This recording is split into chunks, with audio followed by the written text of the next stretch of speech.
morning, everybody. Thanks for tuning in. Thanks for watching. And once again, thanks for all the new subscribers over on YouTube. And even on Kick, we're starting to see a little bit of growth down there on Kick as well. Beating Barry Keystone Prime, we are out in truck 1, the 2005 Grand Cherokee Laredo, and we're currently in central Butler County. So we're going to get on 422 and head east just a tiny bit.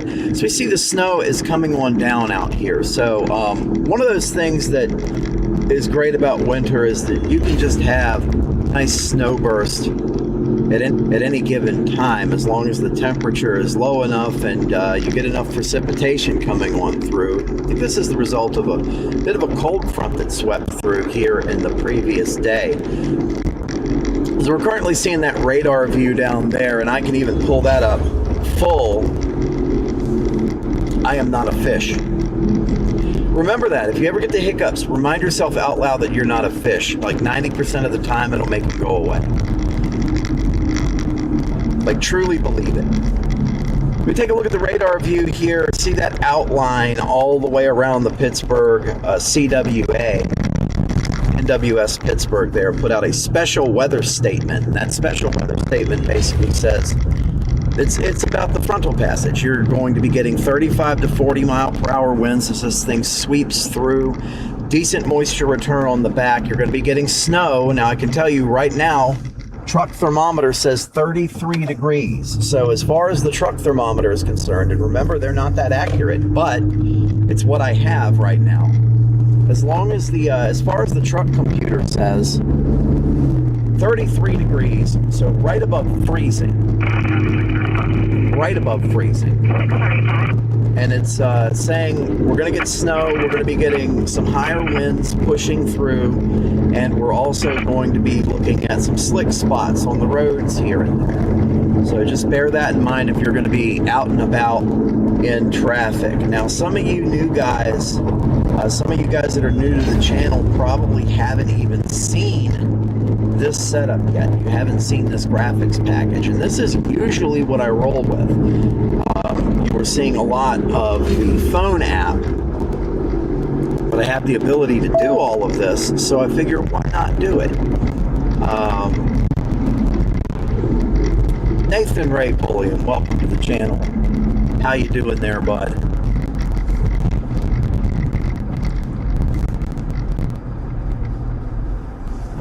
Okay. Yeah, more snow. More snow. Always more snow. This is one of the most dangerous intersections there is. When Station 8 was in existence here in Butler County and I was their FP captain, we were always at that intersection back there, cleaning up accidents.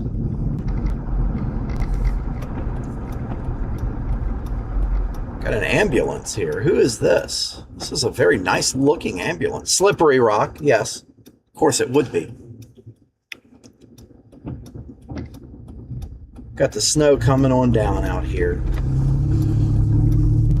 I'm gonna just take a little jog up 422 here to see what the snow's looking like down this way.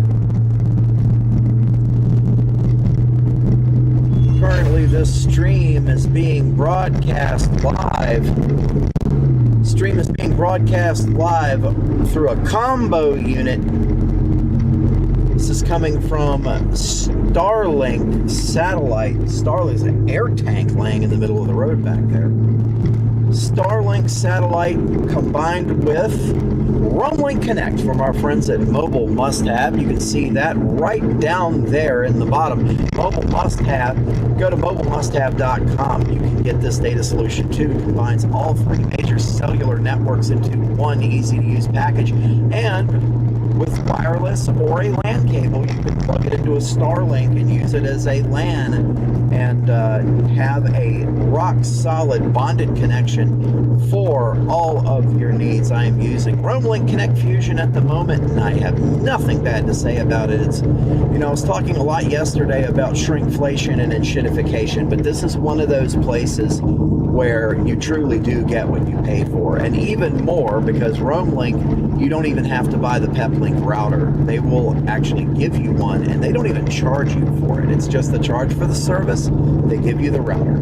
So, RoamLink, mobilemusthave.com. That's mobilemusthave.com. So we go back to our drive stream here. Snow coming on down in east central Butler County. We are over on 422. It's not a snowstorm. It's not a winter storm. It's not a gigantic deal. But I figured that people would like to see it. We go out and take a ride around, show people the sights in the local area.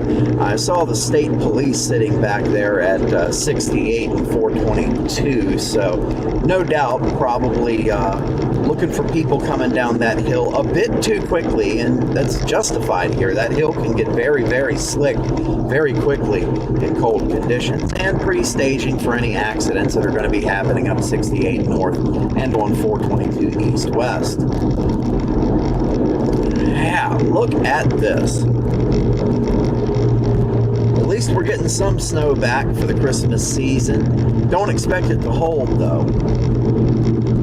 Don't expect it to hold, I'll tell you that. I was going to go out and blow all the salt off of the truck and get it ready for the next round, and I said, oh, we're getting this front pushing through. I'll go out and stream a little of it instead. So if we go up here on Bonnie Brook Road, I'm going to show you a scene. It's going to be a little bit of a weird Norman Rockwell here. I'm going to show you a scene. Let's get up here to the top of Bonnie Brook Road, and there's going to be a cemetery up here that's not gated. And I sit on the cemetery road whenever I need a view of this particular area. It has a great overview of the valley leading down into Armstrong County and down towards Allegheny, and we'll show you that. So we see that radar in the bottom corner, and we see the special weather statement there outlined, issued by the National Weather Service in Pittsburgh. And that radar is being brought to you by our partners at weatherwise.app. It's weatherwise.app, the best radar and weather software you can buy. And guess what? You don't even have to buy it. There is a pretty robust free tier. It's available on iOS and Android operating systems, as well as on a browser window on any device that can get the internet. Your Plus and Pro tiers are also going to include access to advanced features for you storm chasers and you weather types out there. You're going to get access to that as part of your Plus and Pro tiers. Much more affordable than the competition. And the Plus and Pro tiers brings access to a dedicated PC desktop app, which is what I am using right now to stream that radar to you. Weatherwise.app. Go ahead, give them a shot. Check them out. Weatherwise.app. Do it today. All right, here we are. We're getting out here. Let's switch to the exterior cam. Acknowledging 1019. Copy, 3230. We're back in there. 3230 back in service 1019. We're in the cemetery.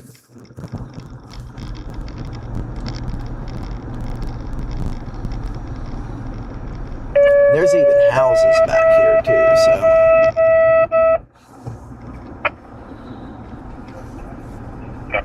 Don't want to drive on any of the grass. That would be hideously disrespectful. 171. Female. We'll go down here to the loop turnaround. Give you a good view of what's going on down through these hills and get all the gravestones out of the way. There we go. Look at that view there. I'd say visibility, if I just had to hazard a guess, you're talking about visibility of a 3/4 of a mile or so by aviation terms.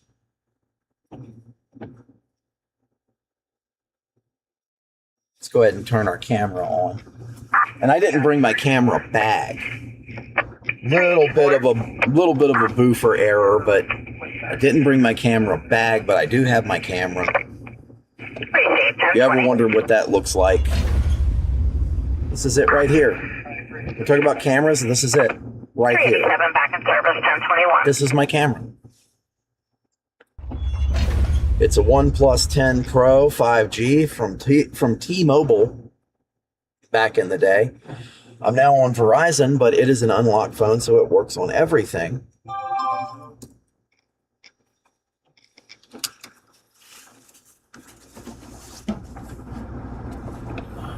Let me get some footage of this.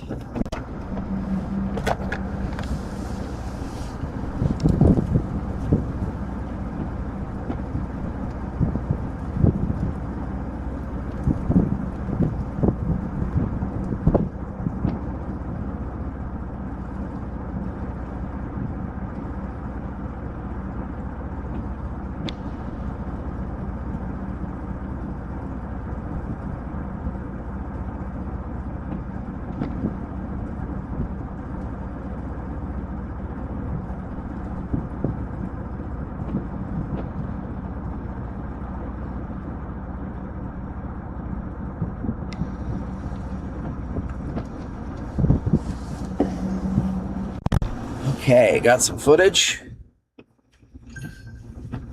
Morning to you. I'm in the UK. Chris Ayers, 007. The 007 kind of gave it away, I would imagine. Well, good morning, Chris. How are you? Thank you for tuning in. Thank you for watching. Any of you new viewers to the channel, thank you so much for coming in. And the old viewers of the channel, those guys that have been around a while, thank you for continuing to show up all this time. You have helped me greatly. Just a little bit of a channel announcement to make.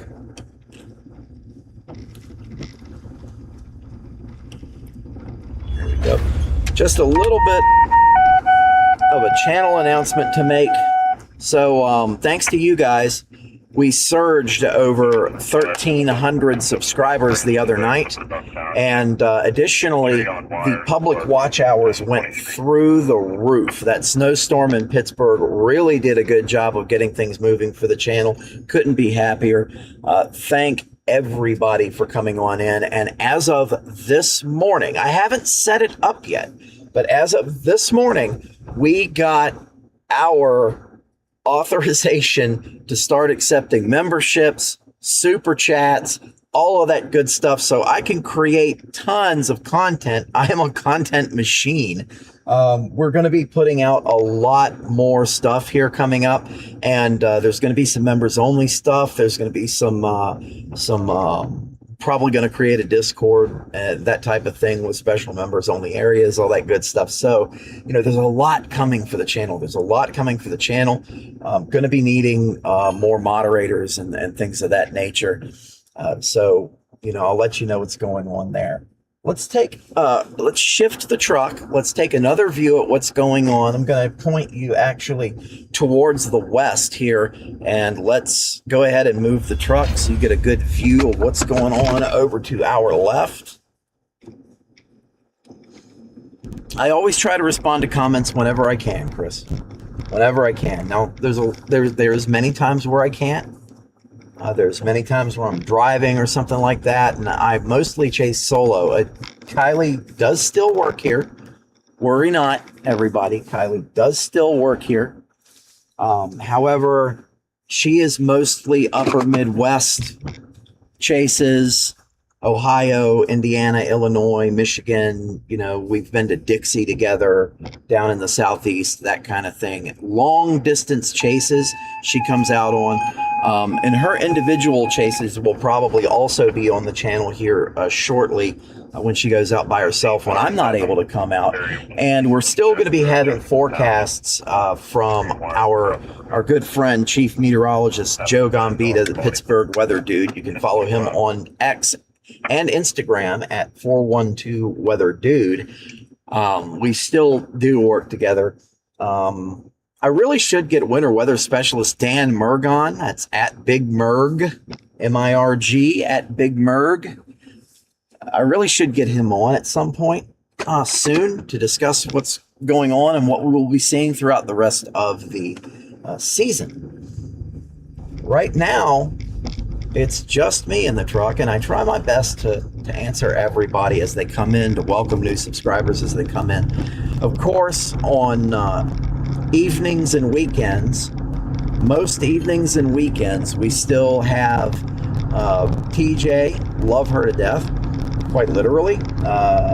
TJ, she's going to be in the chat on evenings and weekends as the moderator, keeping everybody up to date on what's going on, trying to answer your questions, welcoming people coming in. All right, let's take this tractor out of the field here, go back down to 422, and then we will, let me check weather-wise. You know, I think the bigger snow is going to be to our east, as a matter of fact. So 422 to the east.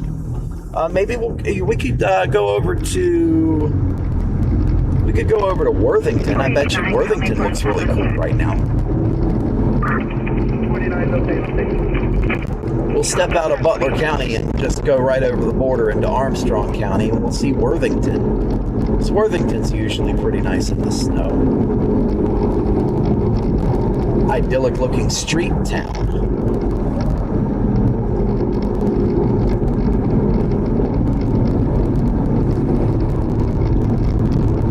I've got to redo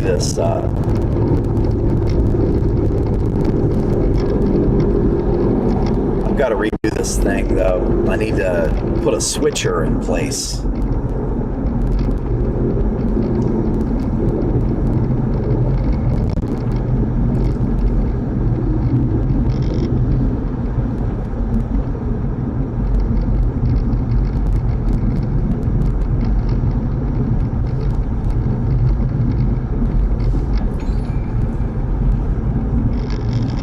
Did we just get a new chat? Hannah Shannon has liked over on Facebook. Thank you, Hannah. Thank you, Hannah. Facebook, we've been growing over there as well. So we've been growing in every place we are, and it only took 10 years, you know? But finally, we're starting to get some traction, and I'm very happy about that.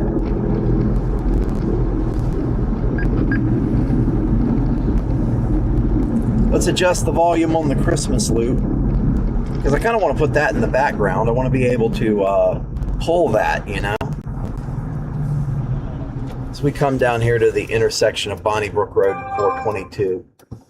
And for whatever reason, this intersection oftentimes would have horrific accidents as well. We had a tractor trailer go over that hillside right there.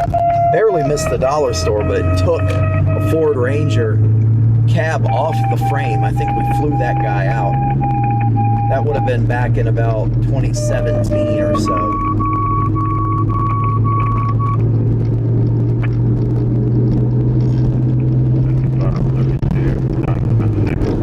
Odessa, you should turn on Super Chat so people could donate. I should. And like I said, just right before I left the house, it's one of those dumb things. Right before I left the house, I got the email that YouTube had approved memberships, Super Chats, and all of that. We got that approval about an hour ago, apparently. And I just wanted to get out in the field with you guys as fast as I could. So they're not on right now, but man, I will turn those on so people can help us out and show their appreciation for the channel, you know, get the word spread around. And also, I'm not shy about this. I never have been. Me, Kylie, all those guys, we don't work for free, and the people who work for me, I have a plan to get them started on getting paid, and we just have to keep getting income coming into the business, and it is a business, but with that means there will be a lot more product coming out from multiple people. We're going to have them here on the channel. I'd love to get Joe in here in a double box with him in a studio at some point in some of these winter storms. I think that would be exquisite. we could get that all done. There's a studio in my house, so, you know, it's totally doable, but probably for really big blizzards, snowstorm type events, long distance travel, and tornado outbreaks, hurricanes, things like that, I'd want to get Joe in the studio so we could do a double box. Definitely do it. I guess maybe it polls on X where to travel to. Well, see, that's the thing. I'm definitely not. I am selective about that, so I don't leave that up to public opinion. Because, you know, I've made a lot of wrong calls on severe weather over the years, but so has a lot of other people. These expeditions just cost so much. You know, little stuff like this, leaving the house, go stream some snow, that doesn't cost a lot. But the long distance stuff, oh man, yeah, totally bad there. Everything else, yeah, I definitely plan on. Believe it or not, with X, ever since the Elon Musk takeover and the way the algorithm changed, X has not been anywhere near as good as it used to be for me. That used to be my main place, was Twitter. That used to be my main social media. I streamed there. People would see it. They love it. They'd sit there talking and everything. I remember Hurricane Nicole back in late 2022. Man, we were getting some views on X. And then once Elon Musk took over, he's like, we're going to make it better. Yeah, he made it better for people that are already famous. He made it better for major corporations with a huge budget. He didn't make it better for me.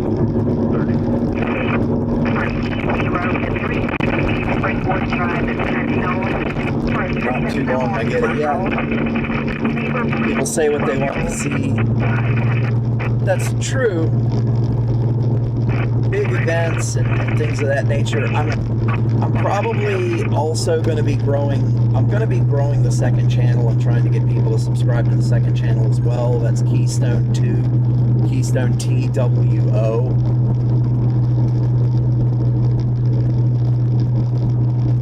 Streamlabs is covering everybody up here with spam. Hold on. Chris Ayers, the equipment is not cheap. Most of the big chasers are paying out 20 grand a year on equipment. And I feel, yeah, that is so true. That is so true.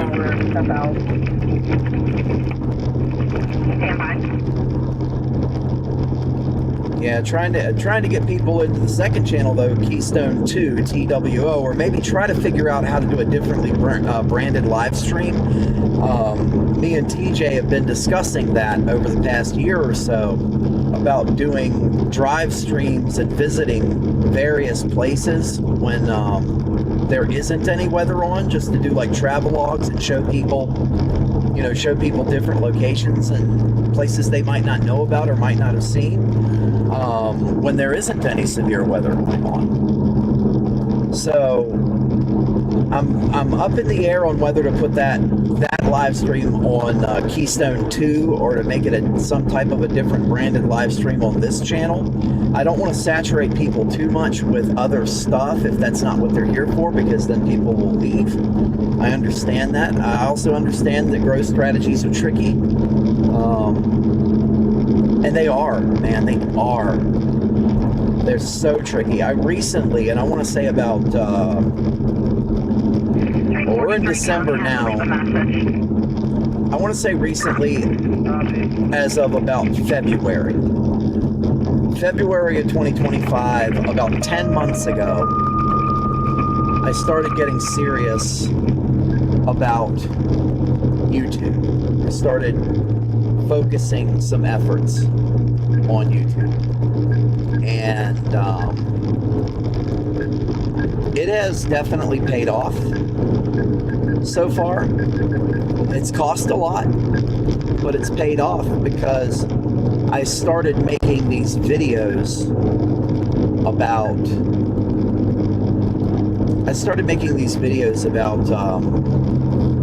purchasing vehicles and outfitting them, and in the case of this truck, rebuilding them from basically scrap value. to be storm chasing trucks. And that started getting some views. It was a little bit of views, but it wasn't a lot. But it did get the channel up in the algorithm a little bit. We crossed 700 subscribers about 4 months ago, back in August. And we just crossed and blew past 1,000 subscribers. We're up to almost 1,400 subscribers as of this morning. And that, a lot of that, most of that, happened on Saturday night, this past Saturday night. So it hasn't even been a week. Take live calls. Like, I can call you, interactions are key. I'm aware, and can you get ads? I can get ads where the commercials play. So here's the thing. I'm learning a lot about how YouTube works abruptly, all at once, over the past week. So here's what I can do right now. Right now, I can do super chats, memberships, and a merch store. Now, I don't have merch. I don't have a merch store.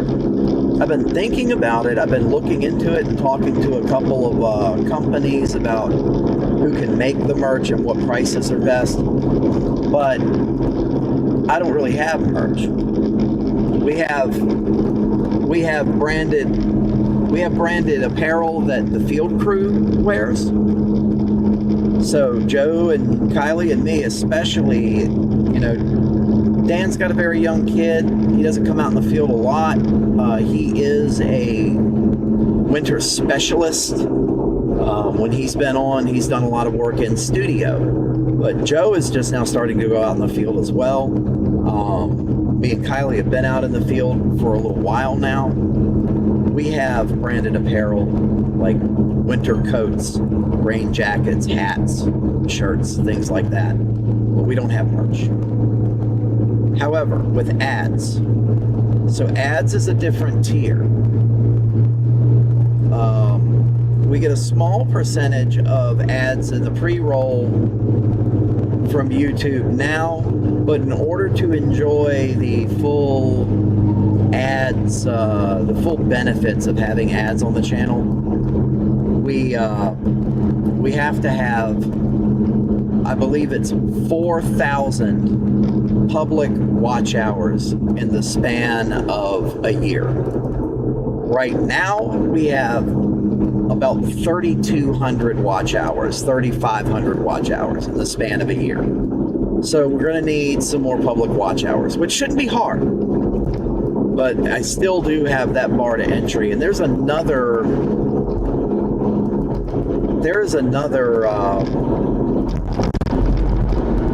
I don't know what to call it, another perk that we'll get at 4,000 watch hours, but I can't remember what it is right now. 422 is a little rough here after they fixed it up. Spent a little time fixing it up. Got some light snow here in Worthington.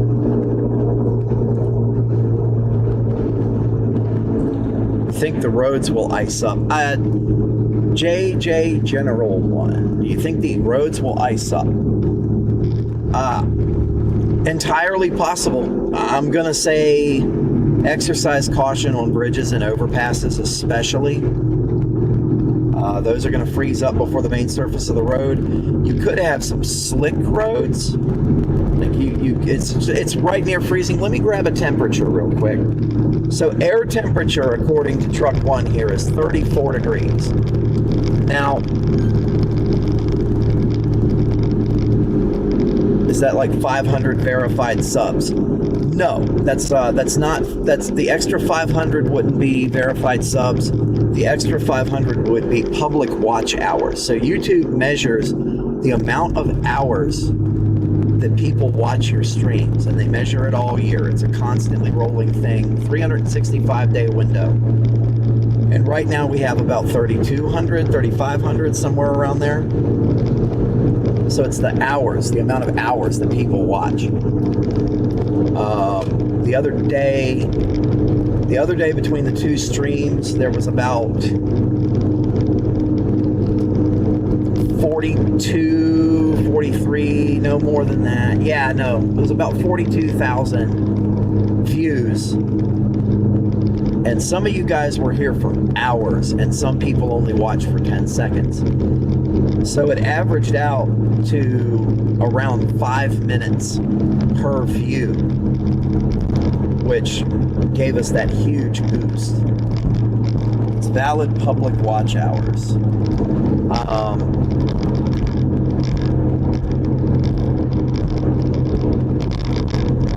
Let me scroll back a little bit. Snowing here in the North Hills. Good.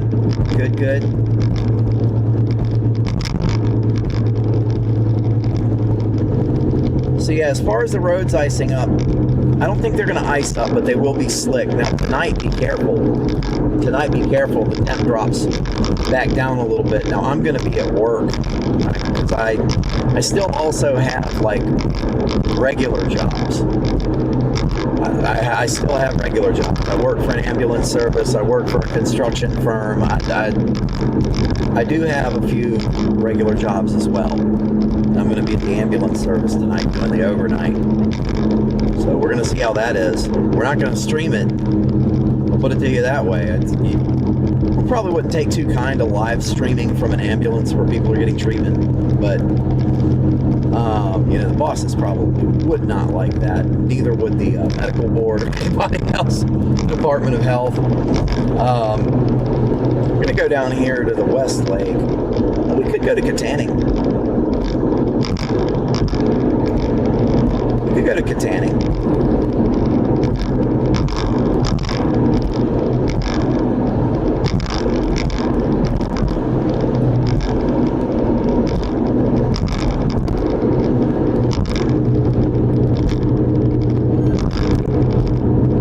I'm over here in Cranberry. Traffic sucks. And I know the Cranberry you're talking about. That's going to be Cranberry Township in southeast Butler County. That's the one everybody talks about. Years ago, I posted a video to Livestreams Media of untreated interstate during a snowstorm, and I had it listed as Cranberry, Pennsylvania. And man, you'd have thought I insulted Jesus, Prophet Muhammad or somebody, you'd have thought it was real deal, it was on. Cranberry is in Venango County. It's like, no, everybody knows when you say Cranberry, you mean Butler County. Nothing against the good people of Venango County, but that Cranberry is tiny. It's a crossroads. There's like a post office. The other Cranberry looks like Chesterfield County in Virginia, a suburb of Richmond where I grew up. Modern, huge suburban build out. Tons of people live there. Oh, it is southwest, but yeah, not southeast. Southeast Butler County, there's like, well, we're kind of down there now. There's like nothing down there.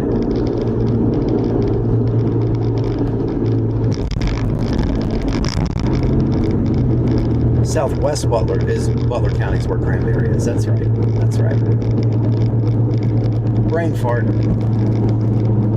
Yeah, everybody knows that's the Cranberry you're talking about when you say Cranberry.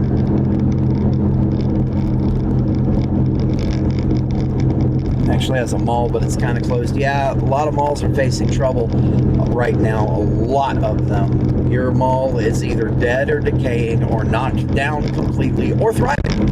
It's a really weird in between. You go in Ross Park Mall right now, thriving. Right lane closed 1 mile, and I see a PennDOT truck just chilling. Snow's abating a little bit on this hilltop. The visibility's clearing up a little more too. We're at a pretty decent elevation right here compared to the surrounding terrain. We're going to go down into Katanning, though. That's what we're going to do.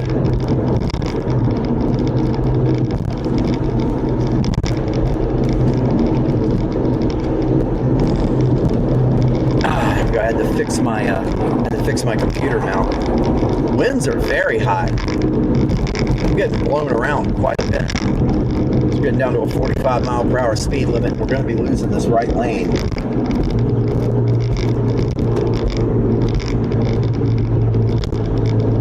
Live stream the ambulance. Yeah, no. Yeah. You see what I mean there, you know? As we're going into the construction zone, we're about to go over an overpass, a pretty decent overpass. So we'll see how bad that is, especially with these winds. Hear the wind outside my apartment. Yeah, it's very windy. If you see the weatherwise.app radar down there in the bottom right corner of the screen, you're going to see that big teal outline around the entire Pittsburgh CWA. And you can see over there, Sterling's got one up too. That's not a winter weather advisory. That is a special weather statement that they put out regarding gusts of 35 to 40 miles per hour and slick road conditions. So you're going to be having a wind chill effect out here as well. Being very ginger on this bridge. Huge, tall bridge. Business 422 containing in a half a mile. Oh, I didn't know the exit ramp was out. Yeah, we'll go to the next exit. I didn't know that the ramp had no decking. KW's like yours, when they made the flat top on them new ones, boy, they sure made it flat. It's like they built them all for car haulers. Pretty flat up there. I took the pressure washer up the other day, and I was like, holy shit, that's wrong. CB Radio, 422 Business to Katanning, right here.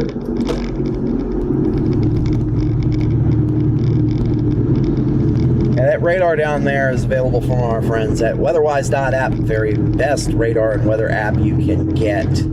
Tons and tons of features, free entry tier, available iOS and Android, and a browser window on your PC. If you want to pay for the Plus and Pro tiers, you're going to get access to meteorologist-grade tools and forecast models, Outlook, special mapping. You're going to get access to all types of stuff, and they just put out a new update.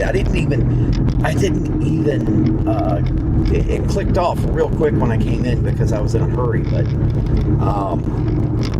apparently it's AI enhanced now. There's tons of stuff, and they're upgrading this thing like every day.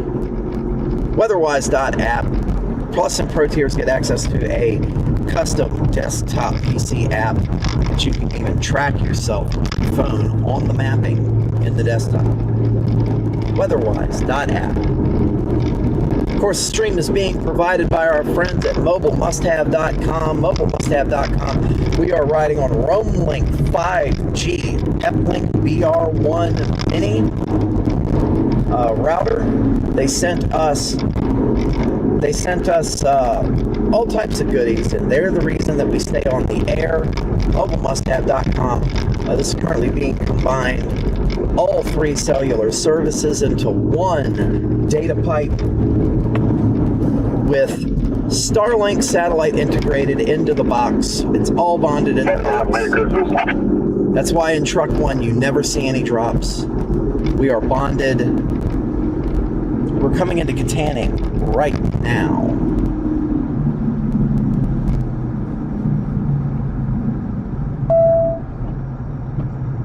Good old Katanning, Pennsylvania, the center of Armstrong County, Pennsylvania, for those not from here. Middle of Armstrong County, Katanning. It's like their largest city. 22 viewers on the line right now. Thank you, everybody, for stopping in. Thank you for watching. Thanks for subscribing.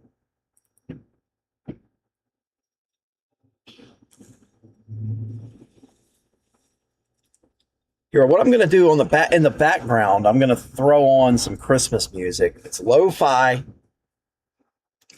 Christmas music, and I've got the volume at a certain spot to where it'll be loud if I turn my mic off, but it should also be readable while I'm talking. It shouldn't do anything like that. So You know, if you guys can, if you let me know when I turn this on, if it's too loud or if it needs to be quieter.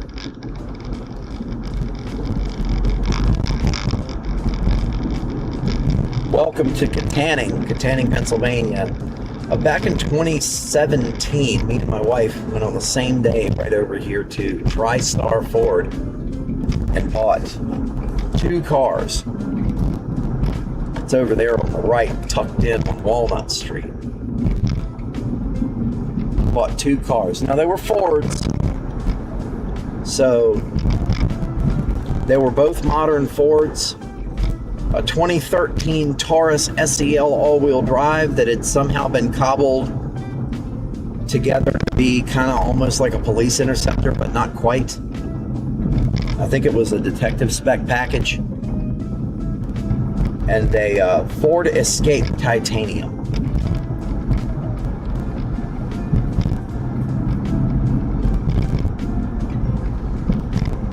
Of course, the Taurus ended production in 2019 with Ford's exit for the most part from the sedan market. And the Escape ended production yesterday. No more Ford Escapes. I read a post on Twitter from an assembly. Hang on.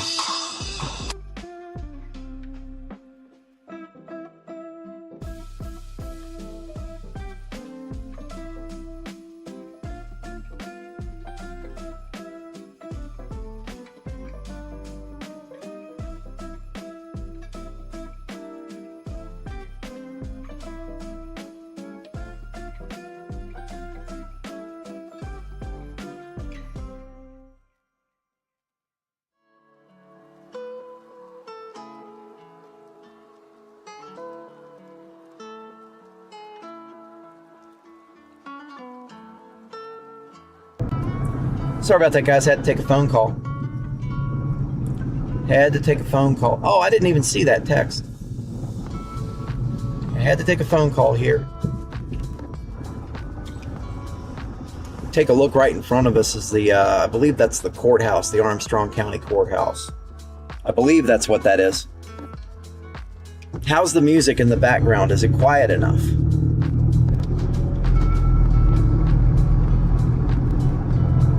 Is it loud enough? Ford Fiesta, they're out of production. Ford messed up with the EcoBoost engines. Yeah, they kind of did. And the Fiesta was originally a European model. I think you guys also get the Ka over here, or over there. I think, well, you did. You used to. I don't know if you still do. Ever do a drive through a Franklin, PA? Which Franklin? Because there's a few of them. Which Franklin? You talk about that little town up in Venango County. Is it Venango County or is it Indiana County? Give you a nice view of the Porta-John there. We'll turn around right here and go back down through Kittanning. The Kittanning. People are being very cautious. I'm noticing that. Look how slow this guy in this GMC's driving this OBS right here. The Ka was not as good as the Fiesta, though, and the music is okay. You know, when you make the statement the Ka wasn't as good as the Fiesta, I know what a Fiesta is. The Ka had to be terrible. Yeah, Ford went to this world platform where, like, they stopped with the Australian stuff because you'd come to America and you'd get a Ford to be like, hey, it's got a turbocharged V6 and it's front-wheel drive. Don't you guys like that? It's like, yeah. The country that invented the muscle car loves that. They loved it so much no one bought them. You would go to Australia, you'd be like, we made a Falcon. You guys might know it as a Taurus. We put the Mustang front end on it there, and we stuffed the biggest V8 that would fit in the front, and it's rear-wheel drive. You just go to the track, have some fun. You know, that's what we wanted. That's what we wanted. Ford went to this world platform where they just make the same thing all over the world now. And, yeah. Fiesta came from the Ford Europe market to America. Overall, not a bad car. So those EcoBoost engines were trouble. And the CVT, if you had the CVT transmission. If you're from the UK, this probably doesn't hit as hard as it does for me. You really it's really hard to get a manual transmission stick shift, like a 4, 5, 6 speed automobile in America now, brand new production. And even stuff that they make in Europe with a manual transmission, they don't sell them with a manual here. It's all automatics, and they came out with this thing called a CVT. It's basically a version of an automatic transmission that's continuous. It doesn't really have gears. It's kind of driven by it's like a giant rubber band, like a variable belt, pulleys and stuff in there. And they fail. They fail terribly. Nobody maintains them.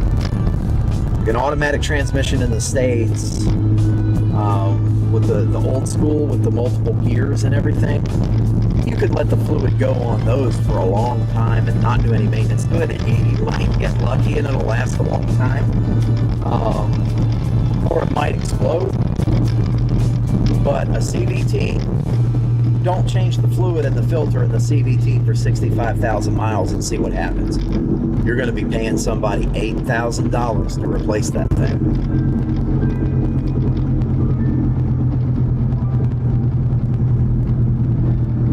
The Holden in the UK is the Monaro V8 with the gas price. Yeah, well, we had the Monaro in the US back in the 2000s. We had the Monaro. That's when GM jumped out of. They didn't jump out of Holden, but I don't think Holden even exists anymore. GM kind of did the same thing Ford did, even though they still make Opel in Germany. But they got rid of Holden. The Monaro was available in the U.S.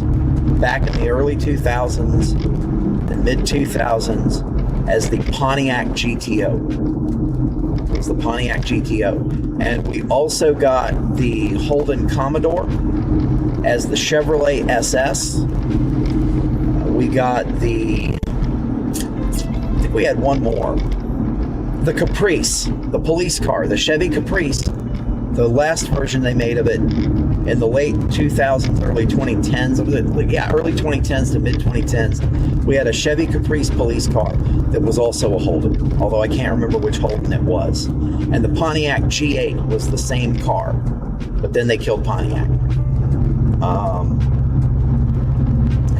Just excellent cars, although, don't try to get parts for them. I understand that was tough, even though they're Chevrolet and Pontiac in the States.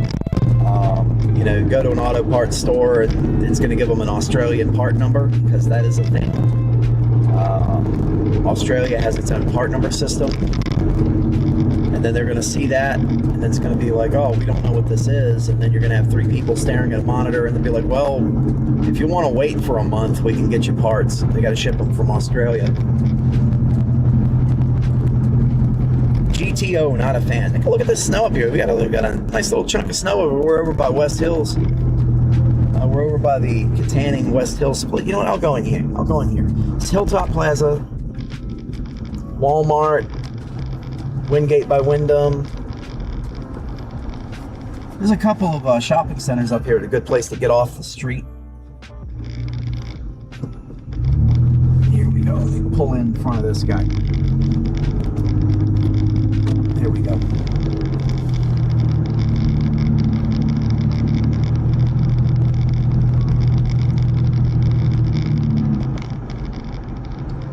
Yeah, Pontiac had to die because of the financial crisis, the 2008 deal, the late 2000s U.S. financial crisis.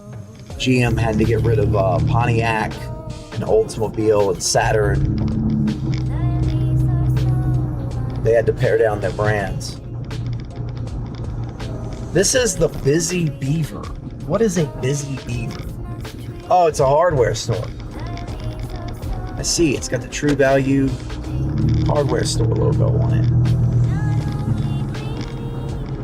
And there's a little wraparound back here. I wonder if this goes to the other strip mall. No, this is actually a road. So I'll turn into the Busy Beaver. Yeah, so If you notice a time at which Pontiac and everybody else, all those other brands disappeared from the American lineup, that's why. It's because they ran out of money, and they went to the government and they asked for a loan to bail them out. That's where too big to fail came from. That and the banking crisis. The 2006 banking crisis, in 2007 when they rescued all those banks, Wells Fargo and stuff. Too big to fail. But GM had to get rid of some brands because, you can't go asking for millions of dollars from the taxpayer and then be like, well, we still want to make 7 different blends of the same car. The government wasn't really happy with that. Let's get some footage of these people. We're just going to do a drive-through.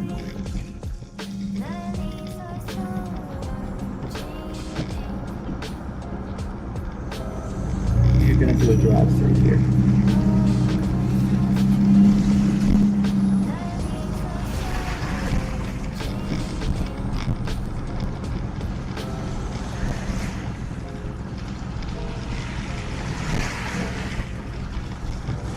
You won't believe how much money you can make off of filming people walking in the snow.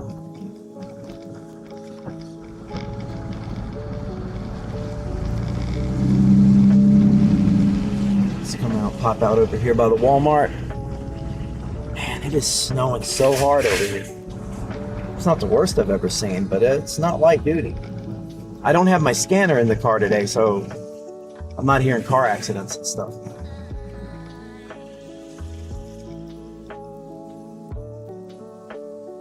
Let's get a shot over here by this Pizza Hut. Look at the Pizza Hut in the blowing snow.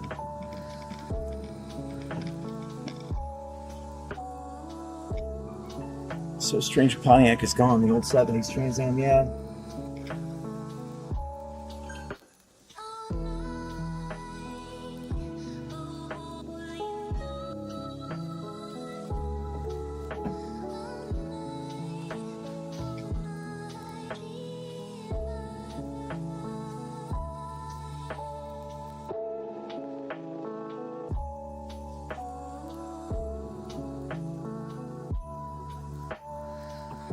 Okay, we've got that footage.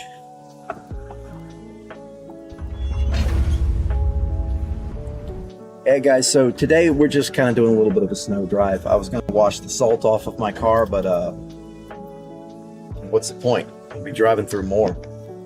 Probably still should at least blow the undercarriage off. I don't want this thing to completely fall apart. All right, yeah, let's take a look here. Let me just look back through some of the comments. Oh no, I've got him here. You got your kiddo today? No, I don't. He's in school. Yeah, he's in school. And answering that earlier question, no, I haven't done a drive. I haven't done a drive stream through Franklin, PA, but that is on my list. I've been through there a couple of times. It's a beautiful little town. Crazy beautiful little town. So yeah, I'm going to be probably doing that at some point. And so we've been under seal. That's what we do in the UK, is rain like 10 months out of the year here. Yeah. Well, see, we have undercoating here too, but it still finds its way in. There's nothing quite like salt. I say using the undercoating to ward off like rust and rot from rain is one thing, but man, 4 or 5 months out of the year on some years up here, the trucks, they drive around and they're throwing rock salt constantly, and they're spraying this other stuff. They call it chloride spray, which is like liquefied rock salt, which is even worse. It's got even more corrosive chemicals in it. And it doesn't care if there's undercoating there or not. It's going to find a chip in the undercoating. It's going to get in, and that's it. Bottom of this truck, it's not rotted out, but it's not pretty either. I've got to have the rear subframe redone at some point. I got to get a rear subframe and put it under there.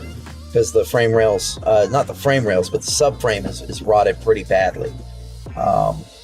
You know, when I first got it, I saw a little bit of dirt there, and I was picking at it, and then my finger went through the rail, and I pulled it back down, and dirt pulled out, and I could just do that all the way down the rail. I probably took 5 pounds of sand out of the bottom of this truck. So in the springtime, I'm probably going to put a new rear subframe in this truck and do some metal repair and reseal the underside of it. Let's see here. Oh yeah, it gets bad. The salt is a whole different level of corrosion. It's terrible.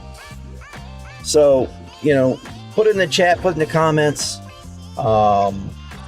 what you guys would like to see. We have a second channel. I put a second channel up the other day. It's called Keystone 2, TWO, Keystone 2. And that's where we're going to be putting a lot more videos and like little things, little action items. But we're thinking about starting to do some lo-fi chill hop drive streams through various towns and areas around here and around the Northeast and the upper Midwest when there's no weather going on, just like an ambiance stream. No talking, none of my big stupid face, just the camera out the front window and lo-fi chill hop so people can enjoy it. We're thinking about doing that, but we don't know if we want to put it on a different part of this YouTube channel or if we're going to put it on the second YouTube channel. So don't really know. I think the second channel would probably be a really cool place for that, but we'll figure it out. We'll talk about it. Let's go back to the exterior scene here. Get moving again. Actually surprised the brakes on this aren't that bad. Everything else on this truck that was terrible when I got it, but the brakes are perfect. Phenomenal. The lines aren't rotted, the hoses aren't collapsed, they look relatively new, the calipers work, the pads have plenty of thickness left on them. Looks like the snow's calming down a little bit.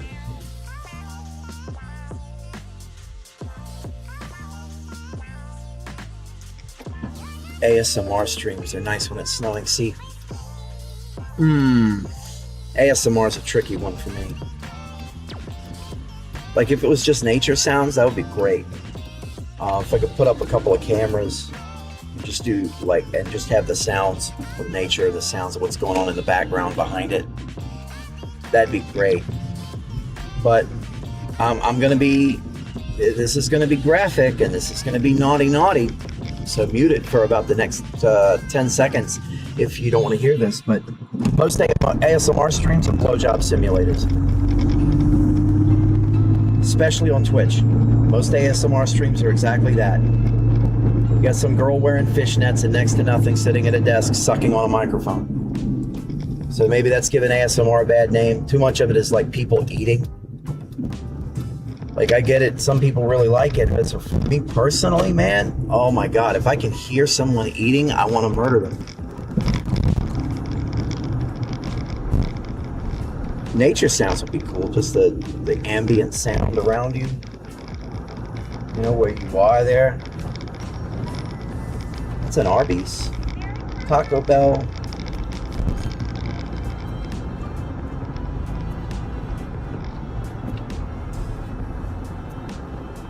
Taco Bell's kind of nice, you know. I like Taco Bell. It's cheap too.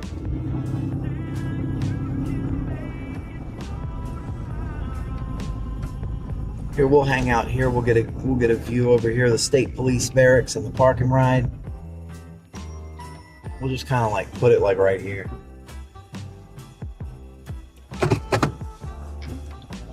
Let me order my food. Actually, no, I just remembered. I've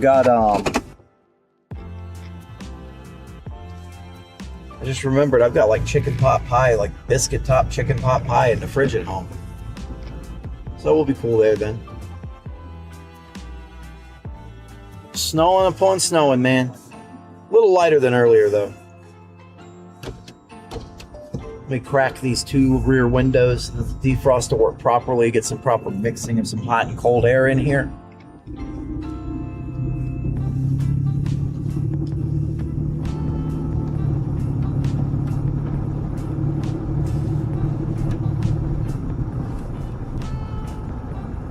Everything's moving east of here, and I'm not gonna keep following it east. We'll head back towards my neck of the woods. Keep the chat stream up and everything else. The only way I can sleep at night is to have a log cabin video on in the background. The sound of a fire really helps for sleeping. Yeah. I'm a big fan of like lo-fi music. You turn that down real low. I used to watch these YouTube videos, especially in the wintertime, that just basically had the sound of like a winter storm, like high winds and everything blowing on it. It was like a black screen. I remember those. They had like a black screen and they were 10 hours long, and it was just winter storm noises. I'd put that on at night. Soviet wave is another good one. If you want to really emphasize wintertime, Soviet wave will do it every time. It's like electronic music that reminds you of like the Eastern Bloc in the 80s. So we're taking 422 back to the west. We'll see where that snow line cuts off.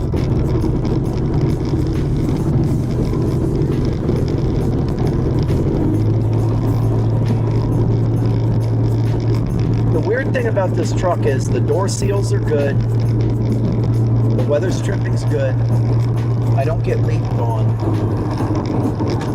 But when the wind hits this truck, the body panels aren't aligned all the way right. I think this truck I know. This truck had an extremely hard life before I bought it. I mean extremely hard. Like, I think this truck's had the keys locked in it a few times. Somebody probably did the California wedge on the top and bottom of the doors. There's a way to fix that. It's brutal, but there's a way to fix that. You just roll the windows down and put a ratchet strap over the roof, and then put it on the inside, hook it together and ratchet it down tight, and then get on the inside. You've got to make sure that the windows are all the way down, and just pop the door latch and try to shove it out with your foot a little bit. You might be able to get it to bend a little. Of course, you can always just put new doors on it. And the back doors don't do it. It's the two front doors. That's how I can tell that somebody locked their keys in the car multiple times.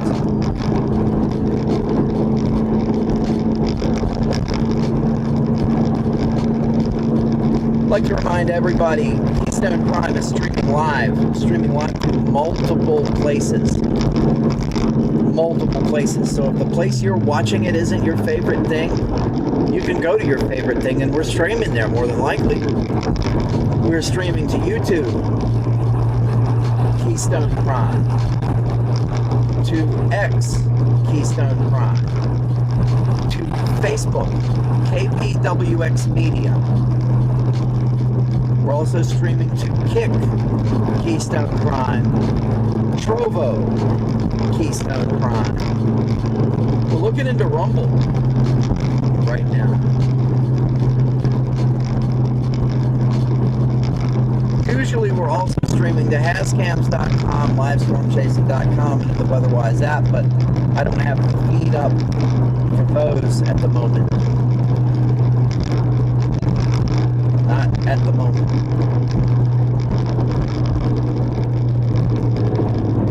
This is a slightly different layout than what you saw the other day.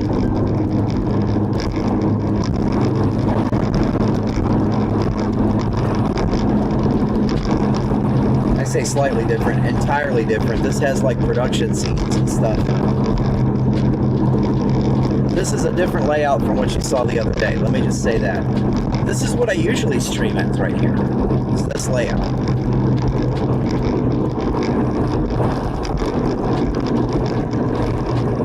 Lucky I only paid 700. So what is that, pounds? 700 pounds for my car, and it's been okay for the last few years, luckily. No rust up. All right, so the global auto crisis is a little bit of a weird thing. It's much more dependent on America than anywhere else.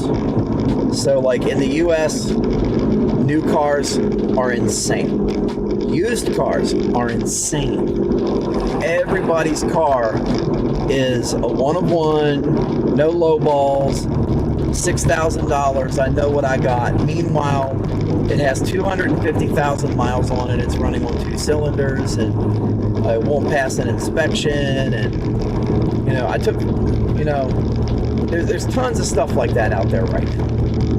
And the reason for that was the Obama era cash for clunkers, where the auto companies were in trouble. So they got a bailout, but they were still deeply in financial trouble.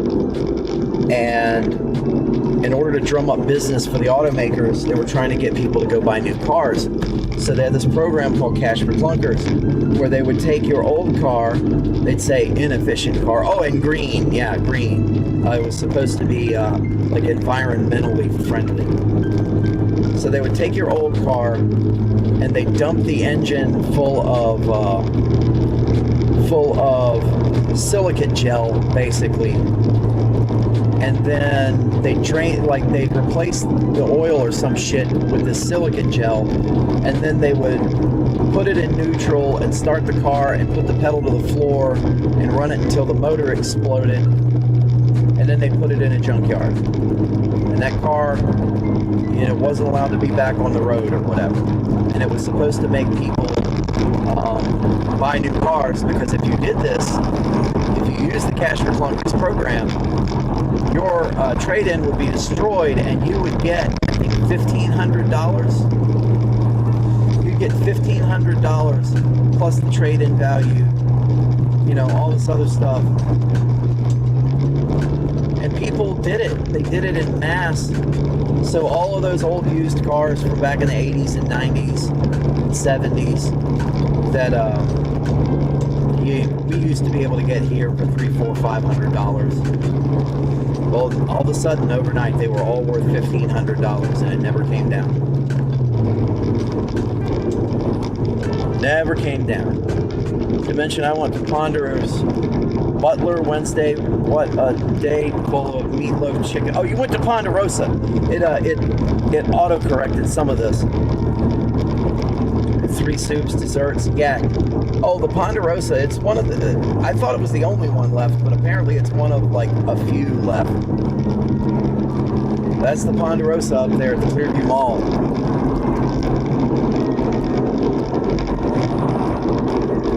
It's not snowing anymore. It's a little misty out. Don't need the wipers all the time.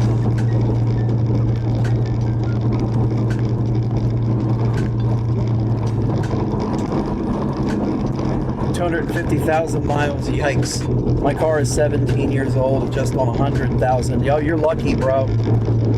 You're lucky. Now, is that miles or kilometers? Because I know that there's a difference. I think kilometers are kilometers bigger or smaller than freedom units? I don't know. I know you guys had freedom units for a long time. You guys kind of invented it over there. Ponderosa with my mom for my birthday. Oh, that's cool, dude. Definitely cool. Ponderosa's a good birthday spot, good celebration spot. Everybody has a tendency to be happy. The food at the Ponderosa buffet is nothing like, he said, you're not going to write home and be like, dear wife, I've been on the road for 6 months. I came across an oasis, But it's pretty stock standard food, but it's good. And there's really something for everybody there. So it's a good get-together, like celebration spot. I've been to a couple ham radio club yearly dinners at the Ponderosa. 100,000 miles, if it was kilometers, it would be more. Okay, yeah, kilometers are more. Gotcha. Speaking of that, so the very vehicle you're watching this from, this was a rescue. People talk about dogs. Oh, he's a rescue. A pit bull that's afraid of everybody and chews the furniture up and bites the kids. Well, this truck is a rescue. This came from the woods. This came from up in the backwoods, up in Crawford County, Pennsylvania. Bought it on Facebook Marketplace back in June. And no lie, man, it was ready for the scrapyard when I bought it. But I bought it because I knew that I needed content. I got a lot of content out of it. The guy was puffing it up. He's like, oh no, it's got undercoat, it's got this, it's got that. Man, it had a lot of problems. It had a lot of problems. Nothing against the previous owner. It wasn't maintained.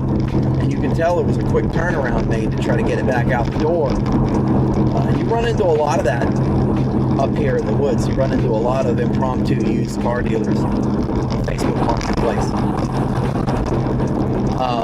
And that's okay. That's okay, But I got this thing and it was running on 3 cylinders. It was bad. It had 197,000 miles on it when I bought it. And we repaired all of the major problems with it. I'm currently sitting at 201,888 miles. And with some maintenance and some care, it should go even further. Even further. Very high mileage. I'm thinking I gotta service the transmission here pretty soon.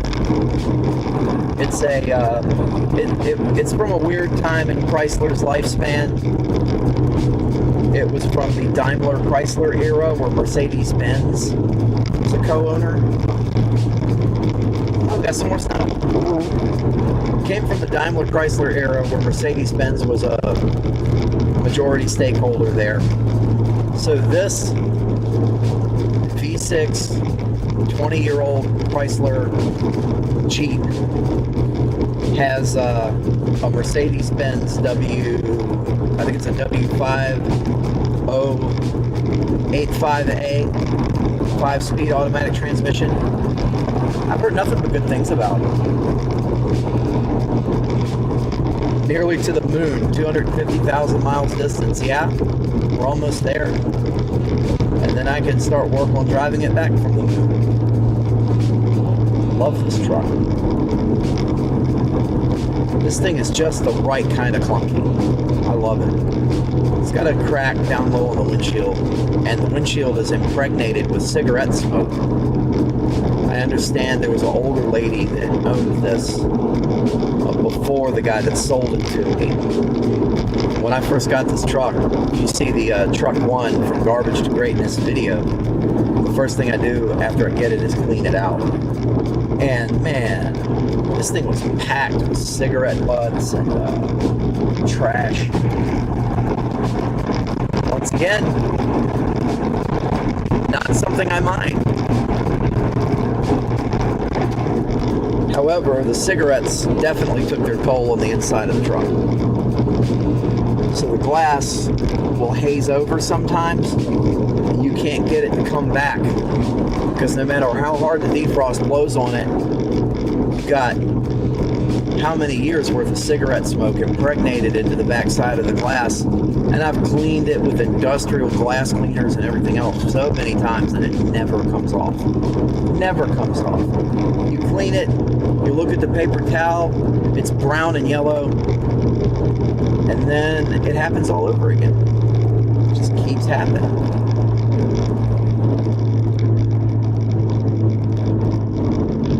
Avoid the Mercedes. My boss at work got one after 6 months. So many electrical issues. Yeah. Hey, you're talking about back in the day, you put together Chrysler and Mercedes. 2 vehicle manufacturers world-renowned for their electrical problems. And they got together and built cars together. I remember this little stretch right here. Back in 2017, we shut this roadway down so we could land a helicopter, take somebody from a car accident up here.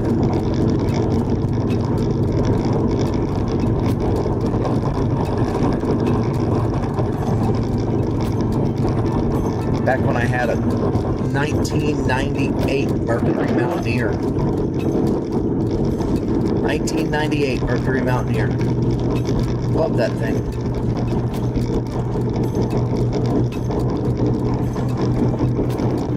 Blowing it on that. hooked up with Fiat next. Yeah, that's true. There's a lot of Fiats there. A lot of Fiats in the brand. Funny enough, all of my vehicles are from the era of Chrysler and Mercedes, and I know about the problems. I've got a Compass that's probably the least Mercedes one, but it still has a Mercedes designed engine. This has a Mercedes designed transmission. The other Grand Cherokee was full of Mercedes because it was a luxury model. It was the Overland. It had those bi-xenon, high-intensity discharge, auto-leveling headlights, and one bulb burned out. So I looked up the bulbs, and they were $115 a piece. And then I went and replaced them, and it lasted for 5 minutes, blew the bulb out again. And that took out the leveling controller for the truck. That took out the ballast for the passenger side headlight. It took out the sync module for the driver's side headlight. And then I looked around, I'm like, well, I can't find any more of these. And I called the dealership, and they're like, oh yeah, you can't get parts for those. We have to replace the whole thing on both sides. And it's going to cost $4,000. And then I went on Amazon, and I realized that a Chinese company offers replacement headlamps that are LED for $385. Which one do you think I did? That thing sure as hell has Chinese headlights in it now.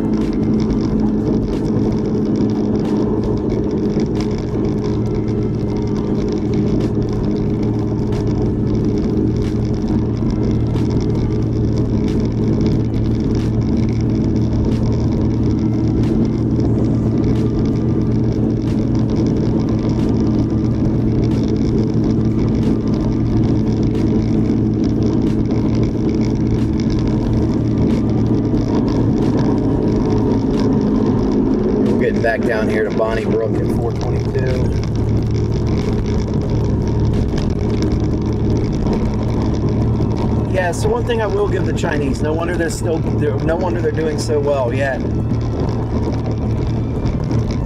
that's the one thing I will give the Chinese, man. The communists, they managed to be even more brutally capitalist than we did.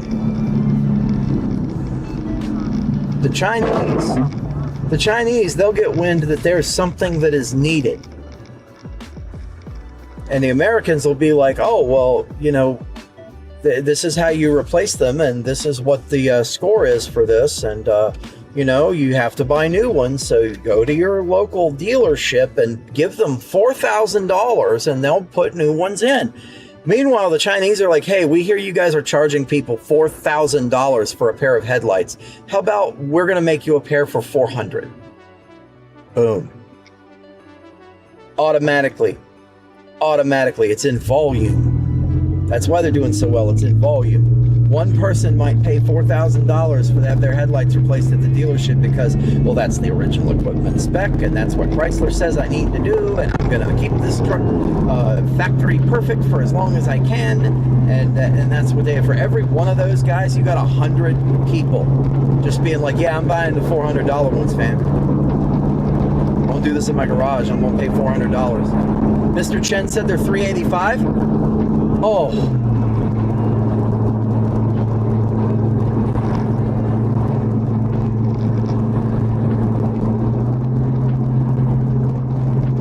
It up a little bit. Got people up my tailpipe.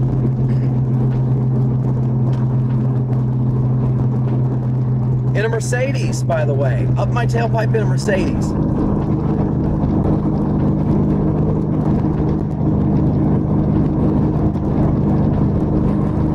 Love it.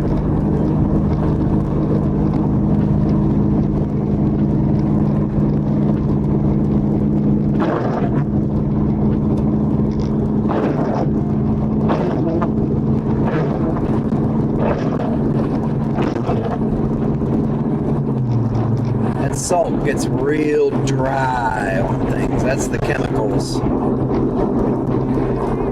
Still snowing pretty good. Got snow blowing out of the woods here.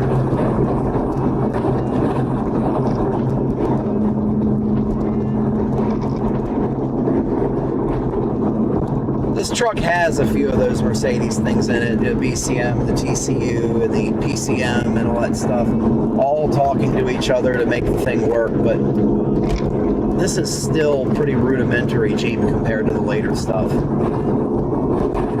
Like that Gladiator that I just passed, that pickup truck that looks like something that you would take to the war back in the 40s. That thing is probably 3 years old and it has a million times more technical computer in it than this truck does.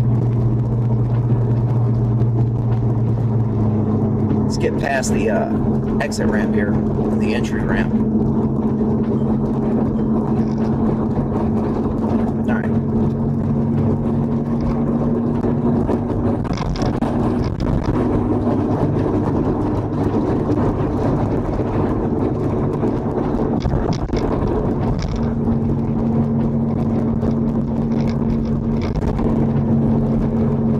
I can see it on the roads. It's just barely at the freezing mark, I'm guessing. No, we're below the freezing mark here now. This is 30 degrees. This is 30 degrees here. You know, the Department of Transportation here, PennDOT has a tool that they have mounted in all their snowplow trucks. And there's a sensor that goes under the front bumper and it's pointed at the road, and a gauge that goes inside the truck. And it tells you what the road surface temperature is. If anybody knows where I can get one, let me know. Let me know. And I'm talking about one used.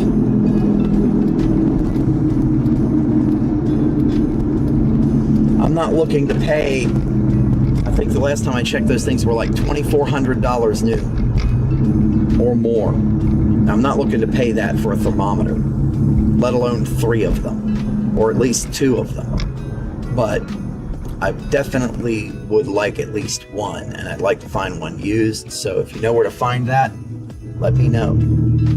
I know I've got viewers that work at PennDOT that know what that brand is. I see that. Hang on one second.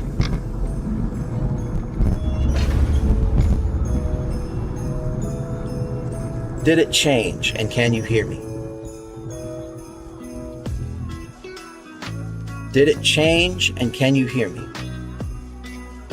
Let me check YouTube real quick.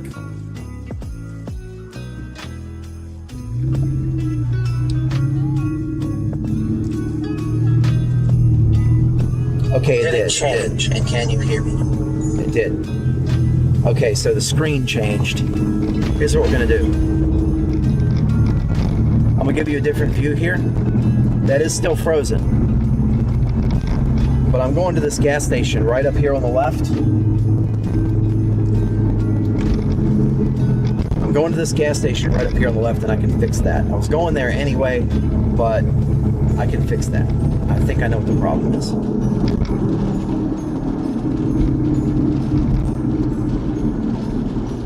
I gotta refresh the NDI. Oh, we're getting into more snow up here.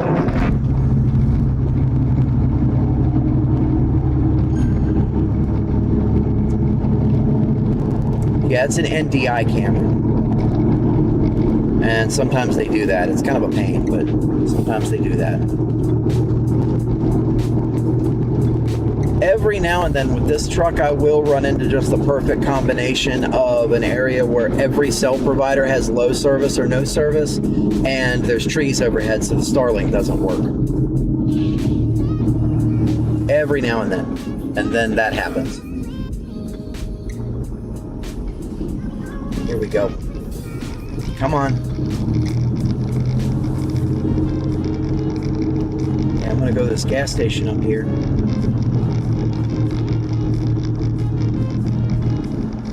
I'm gonna cheat it and go in early.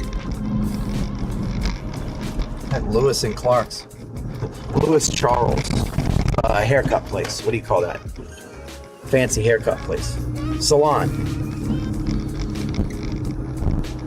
Good morning, Kristen. How you doing? Here, I'm gonna give you.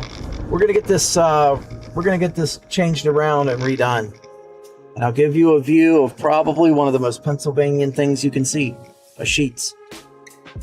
Because I'm gonna have to run inside real quick, take care of something, and then I'll be right back out and we'll go see some more snow. Okay, there we go. All right, let me fix this. Go studio mode. Here, let me maximize this. Let me pull up field view in frame, field view live. Let's go ahead and go here to NDI.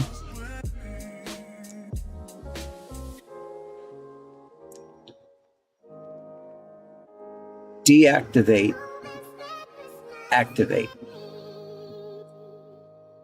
And it's a black screen. Now let me pull up webcam NDI widget. Boom, boom. Got it. Did that work?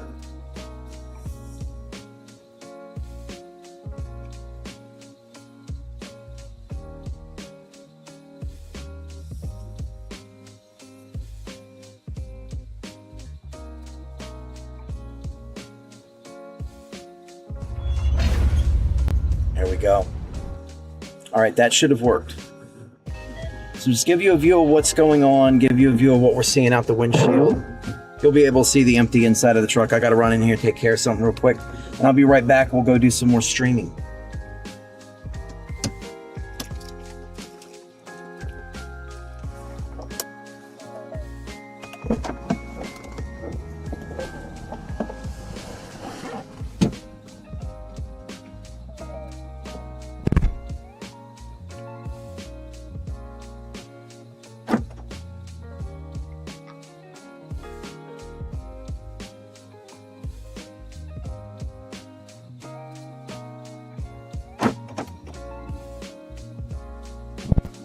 Well, let's cut off the headlights. I don't want the truck to be dead when I come back.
Hey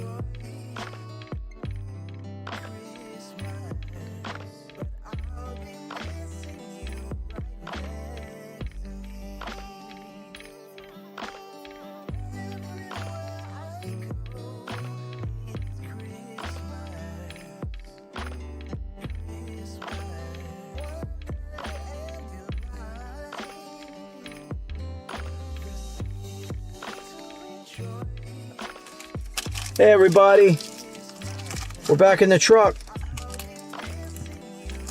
Thank you there. Hummer. Scoliosis run rampant through the whole family.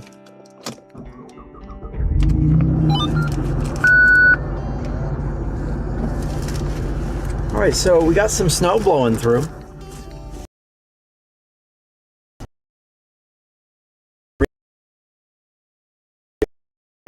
App. Let's take a little bit of a close-up here.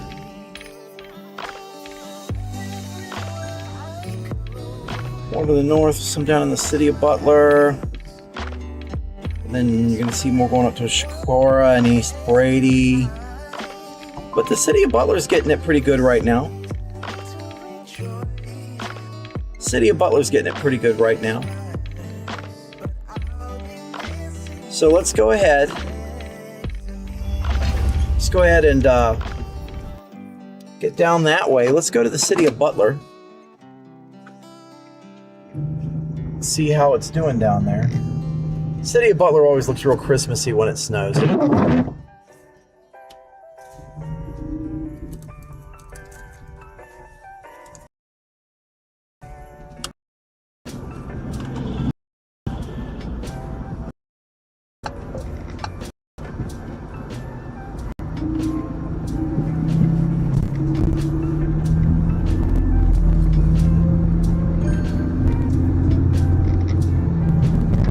She doesn't like it. Kept her at 5'1", so she looks 12 instead of 20.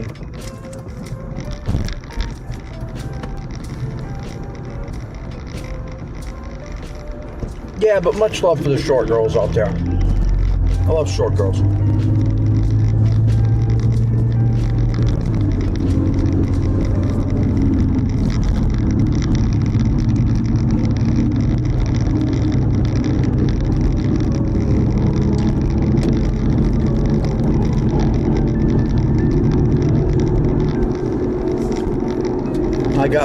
I've got my short girl. I'm happy.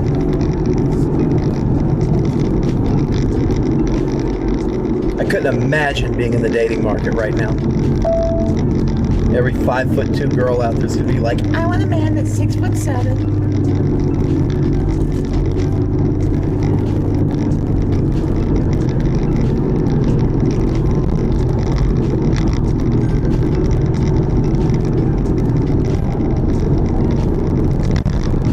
I gotta tune that automatic thing. What was it, the Streamlabs bot? I gotta tune that. That Streamlabs bot talks way too much.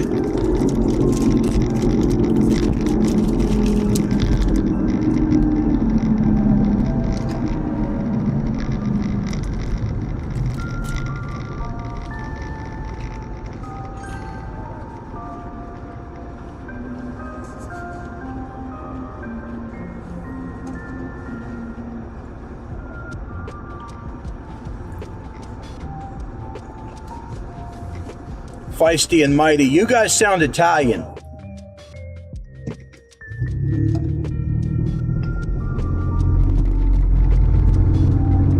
You guys sound Italian.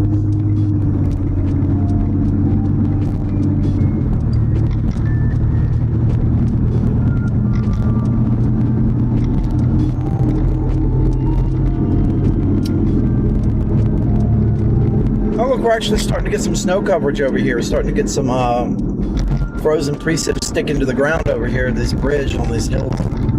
Butler Main Street looks probably going to be pretty crazy.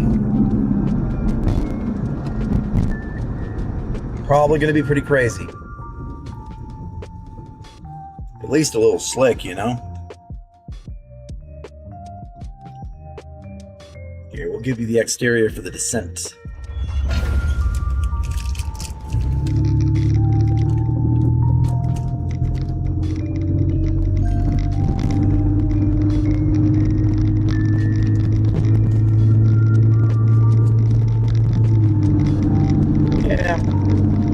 think overall short people are more common than tall people.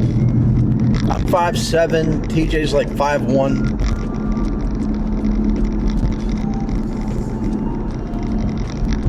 I think Kylie's like 5'9".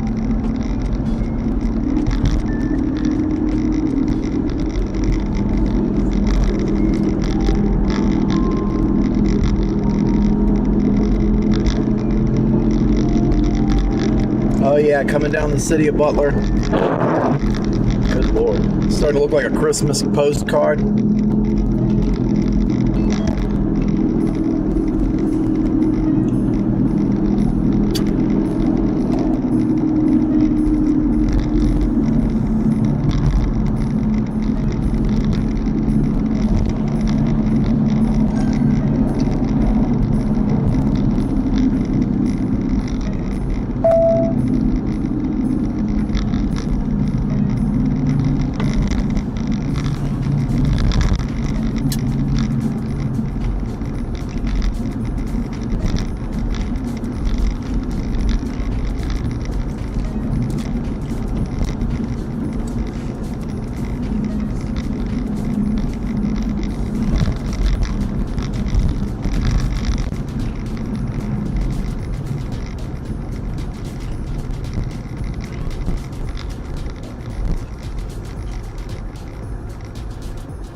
Now we're down here in the city of Butler, downtown here.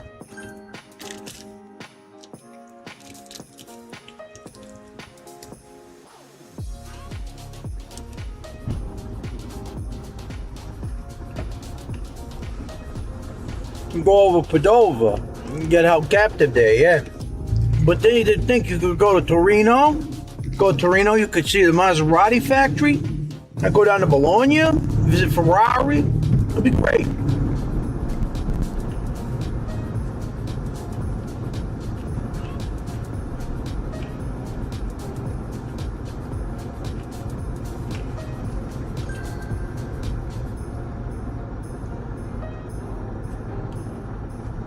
Now, the mafia here in the United States got dismantled. I remember when I was a little kid. I grew up when I was a little kid in the early 80s, mid 80s. Yeah, that was in the news. John Gotti, all those guys were in the news. People getting killed on street corners in New Jersey. The guys getting shot at restaurants in New York City. It got out of control. The FBI took them apart in the span of 10 years. Like the span of 10 years, the FBI really put the brakes on everything. They put an effort towards getting the mafia under control. I remember that. All those guys were going to jail. It's Sammy the Bull Gravano was, he testified against John Gotti, put him in jail, and he got in the witness protection program, and he couldn't keep his mouth shut about who he was, wherever he was, and he got facial surgery, and he looks like one of the Bogdanov twins, and they gave him a fake name, and then he came out on TV, and he's like, I live in Arizona, and I'm John, I'm Sammy the Bull Gravano, and he could not stay from in front of a camera, and somehow he lived. He got a conviction for selling crystal meth, like being a distributor, and I think they didn't put him in prison for it.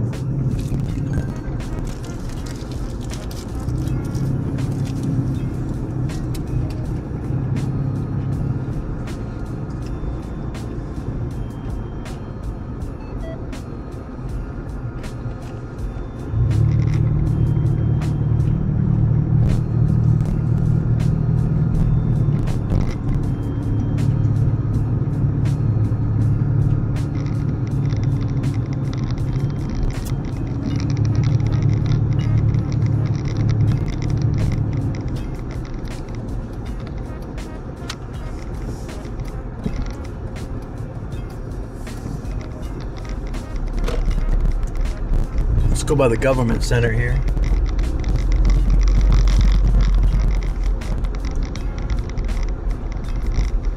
They just paved this street. It'd be so much nicer than this brick.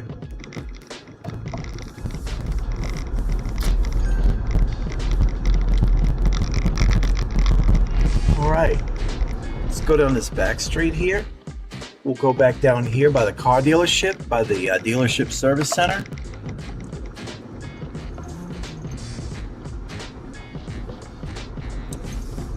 Muslim Mafia. Yeah, that's a totally different thing. The UK, the Muslim Mafia and all those guys are that's oh God, I can't remember that. It was the Sid Al Jazeera. I can't remember what they call that organization there. But yeah, Birmingham, Bradford, Leeds.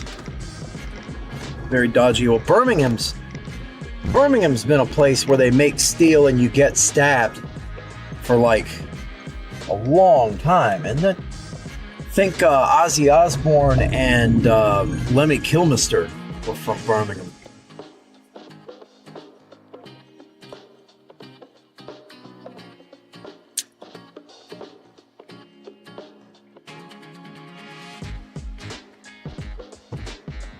Let's go down here in the bottoms near the PJs. Go down from the dealership service center down to the PJs.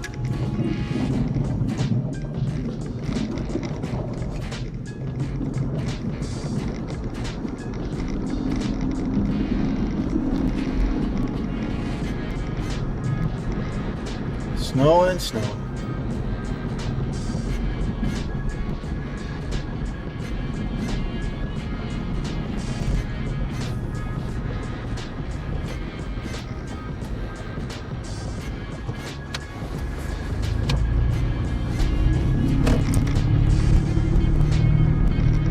Thoughts on Jake Paul versus Anthony Joshua? No, I don't follow the fights. I don't follow the fights anymore.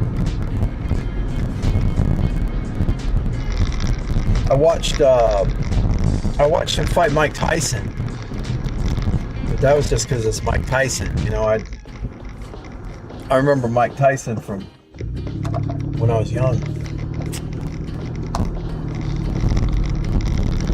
Iron Mike got old. Almost no chew left.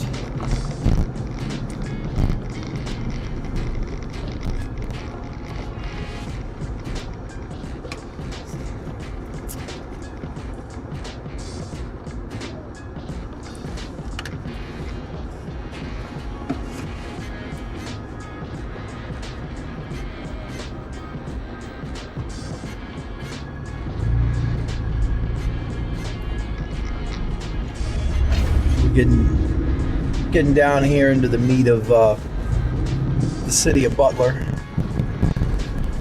One of my favorite places to eat is down here. Tanny's Pizza. I like that guy. Tanny's awesome. It's got like a diesel S-Class. It's awesome. Place is delicious. They make the best pizza there. Tanny's Pizza down in Butler. Give them a shot, man. You'll love it. Here, Tanny, if you're watching this, you know, drop in the comments. I'll stop in. You know, free pizza. I'll plug the hell out of your business down here. We'll put it on the stream.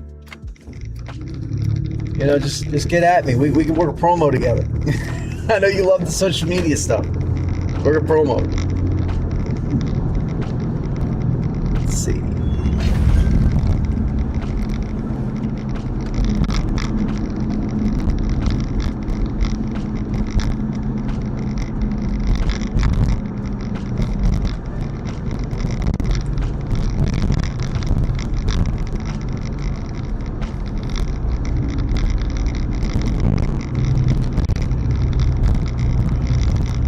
Go on this little connector street right over here.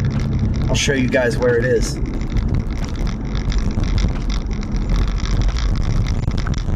All right, city of Butler, Pennsylvania. And right on the corner of roll a little bit here. Right on the corner of Newcastle Street and Mercer Street. It's off to the left here. Tanny's Pizza. They're awesome.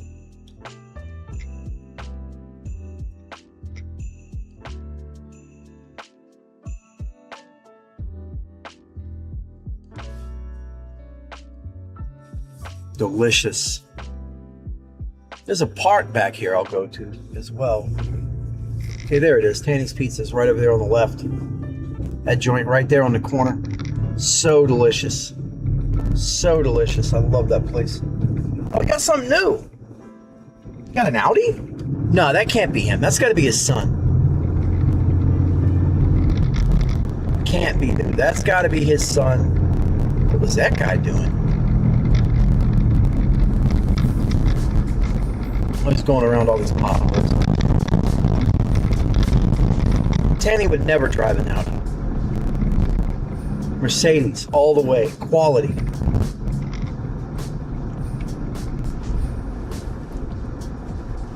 Birmingham has always been a bad place. Oh, come on.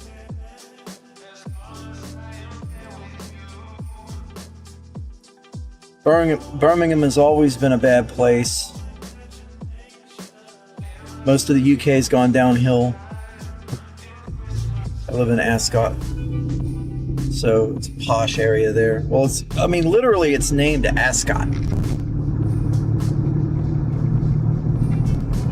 You literally live in a town named Ascot. I think if it's going to be like the last place to go downhill in the UK, it's going to be a town named Ascot. I'd be like, yeah. A lot of the cities have gone downhill. It's still pretty good here in Caviar, but I don't know how long that holds out. It's still pretty good in Rolex Town. All right, let's go to this park.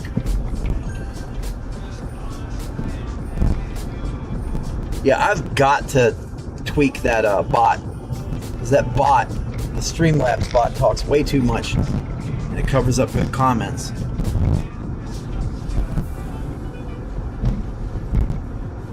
Alright, let's see what we're going through here. Can't remember the name of this park. Is this just Memorial Park? Yeah, this is Memorial Park.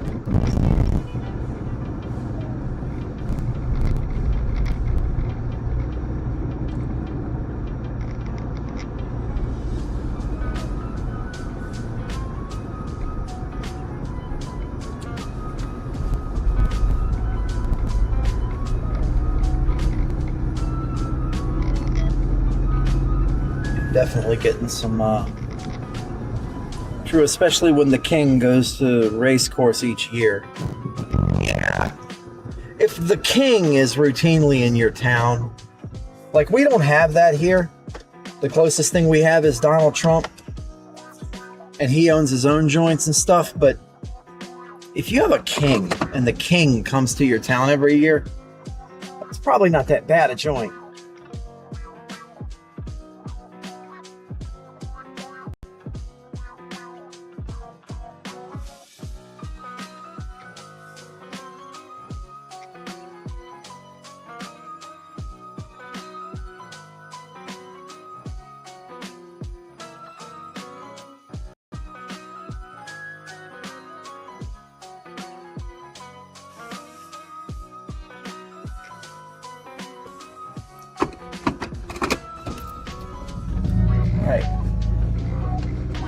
So I'm gonna be stopping periodically just to get video shots of the snow as it's falling. Periodic video shots, because I am shooting a package down here. Hometown Slow. I think that's pronounced slow. Could be Slough.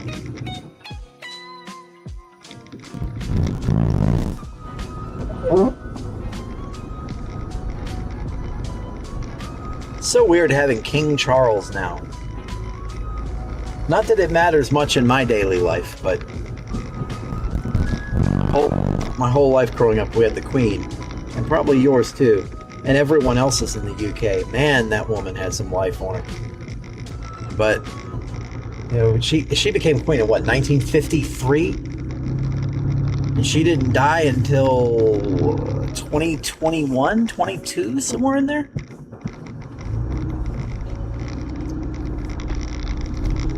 Kind of weird having King Charles now, having a king. I saw the thing from the guard marching from her funeral, and it had the big guy looked like he was on the Beefeater's bottle.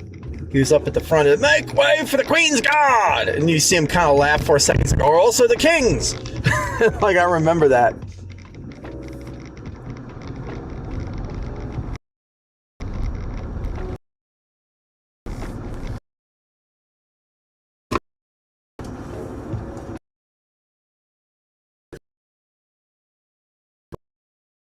I remember him talking mad smack to all those stars at that award show he was on.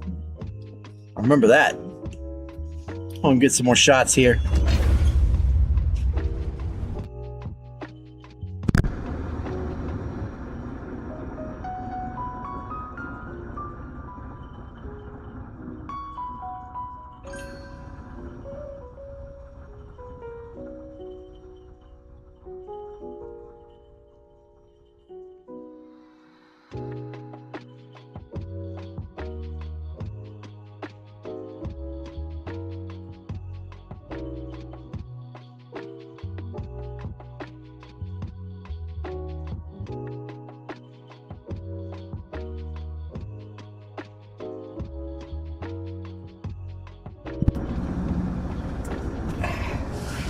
Here we go. I preferred the Queen. She was more friendly and down to earth than the King. Well, yeah. I mean, I don't know what to attribute that to.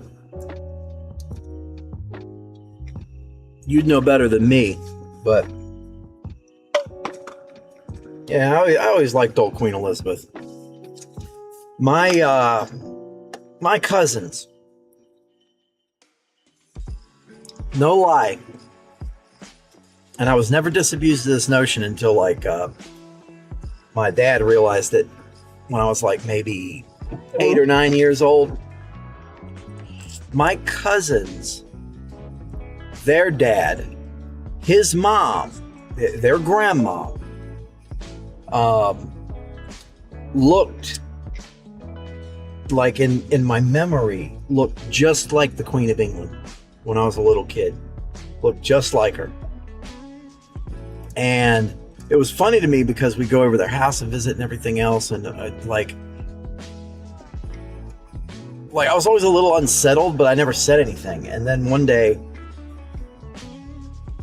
we were hanging out over there, and my dad picked me up, and I asked him, I said, I thought she lived in England. He's like, what are you talking about? I was like, is their grandma not actually the Queen of England? She looks and sounds just like her. Like, in Southern American women, mid-Atlantic Southern American women can have an accent that sounds kind of like British English. And that's what it sounded like. And she lived in, I mean, it was a gorgeous house, but you know, it wasn't Buckingham Palace. So I was confused. Oh, she ain't the Queen of England. I remember that still. I was little. And then my dad told me, he said, don't feel bad. When I was little, I had a cousin or an uncle that looked like General Eisenhower, President Eisenhower, and they'd go to church, and they'd be in a church in a little coal mining town in West Virginia, and a guy that looks like Dwight Eisenhower's there. You know?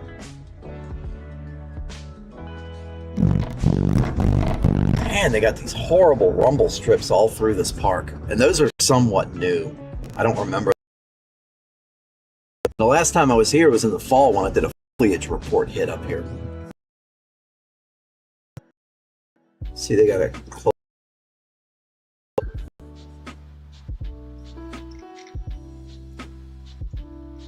So there's a thing, and this is what she had. I went and I remembered it.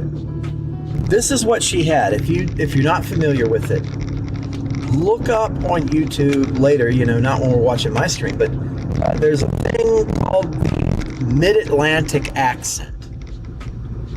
It was the Mid-Atlantic accent, and the whole thing was like people who came to America and stuff, and they were rich, like a lot of money, but they weren't, you know, like dukes and stuff. And I think they resented that a little bit, that they weren't royalty, because they couldn't be royalty, because we didn't have royalty. Maybe they were, you know, they came from a family lineage that they invented an accent. And then people just put on this accent. And it sounded kind of weird. It sounded like New York. It sounded like the South. It sounded like Britain. It sounded pan-European, you know, like this very odd, and that's kind of the accent she had. Let's take a look back out the windshield here. Still in Butler Memorial Park. Snow's still coming down. It's only just now starting to stick on grassy surfaces. It's starting to stick to pavement as well, though. And truck thermometer says here, per truck one, it's 27 degrees outside. So the temperature's going down. Let me pull up your radar here. We'll pull up your radar here. See these METARs. Yeah, that's accurate. That's accurate. 27 degrees in Zelienople, north of Cranberry Township, and 24 degrees down around Nixon at the county airport. Those colder temperatures overspreading the region. We started a good 8 degrees higher than this. And even colder temperatures out to the west there, 23 degrees in Newcastle, 26 degrees in Beaver Falls. Yeah, so that's what we're seeing. Temperatures going down, the stuff is starting to stick. I'm sure it's going to be a wonderful mess to drive to work in tonight. I'm probably going to take this truck. Tonight. It's got a good departure angle. It's got big tires on it, and it's got my entire streamer encoder set up in it. I could actually park this truck outside near the ambulance base, or at the ambulance base, and just have it streaming, or I could even do that with a camera. I just put one on a tripod. Maybe I could put it on the roof. I could put it on the roof of the garage, just like right out a window there, and give a view. Plug a charging cable into the wall, just bring it in through the window. Maybe.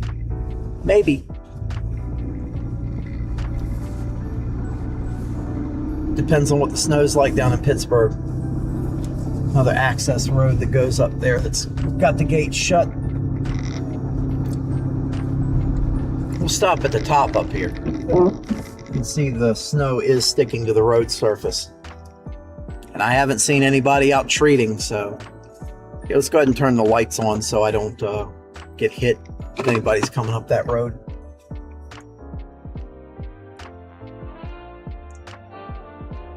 I mean, you know, look at that beautiful view. You know what I mean? Let me adjust the camera, because I see it's like got a lot of the hood in the shot. Straighten it out a little bit, raise it up a little bit. Let's get a little less hood in the shot. There we go. There we go. A little less hood in the shot.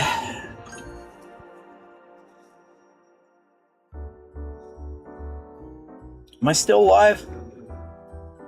It says I'm live. It's good. Every now and then I gotta check the status monitor, which means I pull up YouTube on my phone.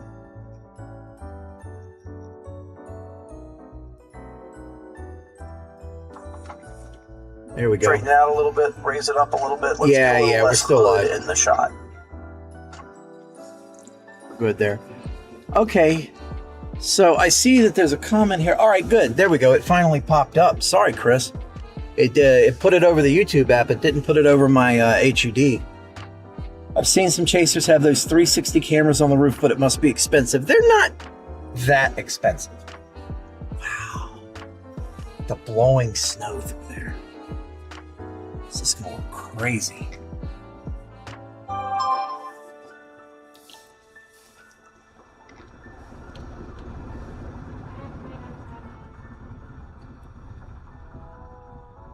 Just kind of keeping an eye on stuff here. Just going over something. Avant card.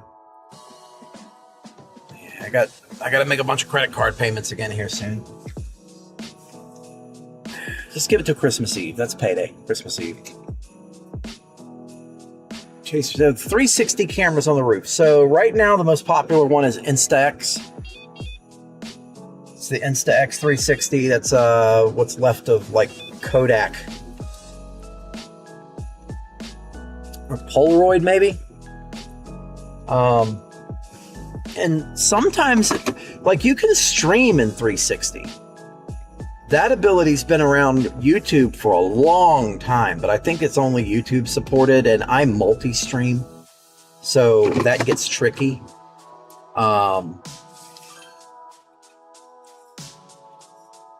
They don't necessarily cost a fortune. I would say you could probably pick up an Insta 360 for like, you could probably pick one up new for around $400 to $500. And you could probably pick up a used one for less, say like, you know, 200 and up. I used to have one. It was called the VSN Mobile V360. I did a promo for them and had a sponsorship from them back in 2016. 2017, I was doing a Facebook page. That's where I was at the time. I was just a Facebook page. And I was doing storm chasing technology and tech reviews. And VSN Mobile was really a big deal. They were putting it out there. Hey, we're VSN. We're making this 360 camera. And I mean, it was tough. It was ruggedized. It came with a little rubber sleeve that went around it if you wanted to. It had a tripod screw mount on it, and I mean it was really cool, but it was technically it was a nightmare. You could use it with their app and record video, and the app needed a lot of work, and it would frequently hang up and have issues. And then beyond, you could use it without the app, Bluetooth remote that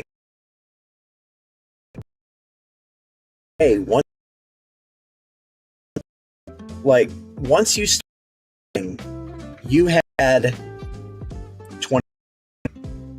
That's it. To shoot what you were going to, then it would die. There was no way to charge it with on the outside of the, you know, rooms realistically. More shots here.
There we go. The 360 streams are cool where the viewer can move the angle around. Yeah, I mean, if you're streaming purely to YouTube and you're talking about that functionality, that is pretty awesome. That is very awesome. It's just that, you know, with multi-stream destinations. Not everybody does the same thing. Sounds like a lot of hassle to use them. Yeah. Is the stream that close? Is that close? Because I literally just said that and then I got a response. So that's cool. That's cool. It means the delay's not that bad today, which means we are like booming signal right now. Let me take a look. Yeah, we're booming signal. Let me throw something on the X real quick. Gonna go on the X here. We're gonna get a social media post. You know what I mean? You gotta stay involved. You gotta stay involved with your.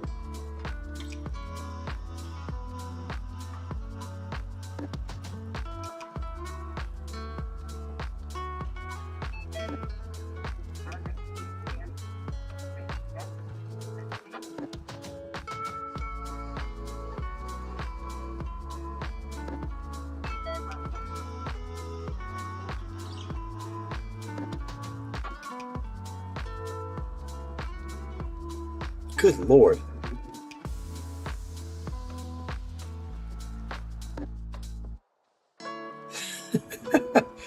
Wow. All right. I got sidetracked. You go on here. I'm going to follow that guy. Now let's make a post.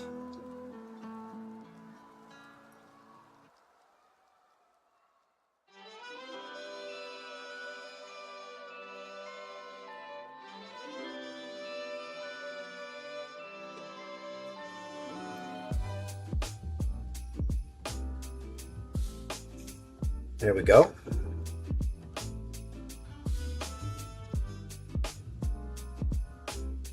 All right. Still shooting the packages, still doing the live. And our latency is like not too bad at all right now. That's good. That's good. Mobile must-haves, mobilemusthave.com. That Roam Link Connect is putting in the work. We're working with the Starlink satellite, and we are bonded to every cell service right now, live. Very low latency at the moment. Everything is going great. I actually love this. Mobilemusthave.com. What a good product. What a good product. Roam Link by Mobile Must Have. All right. Speaking of sponsors, let's go take a look at our weatherwise.app radar. Let's see where things are peppered in. That's going to be the VIL. I'm not too up on the VIL. Let's go to the map. Let's go to P-type. We'll make that P-type. Oh, yeah. I see. All good in the hood. Yeah.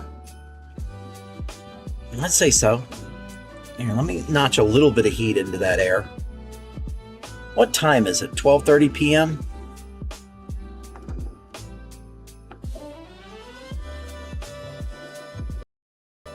Hang on. Go. There we go. Oh, thank you. All right. Every now and then I have to reset something with these encoders, but that's fine. We're still on the air. Still working great. Let's go ahead and move.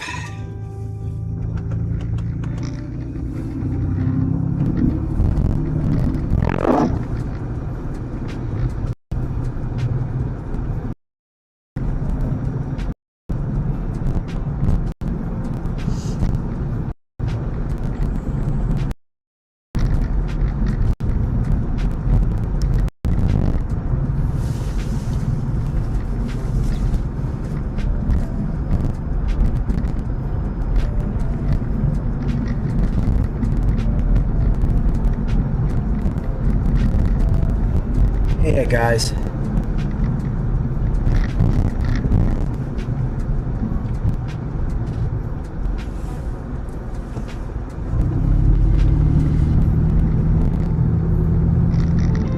Yeah, that cold front brought some snow with it.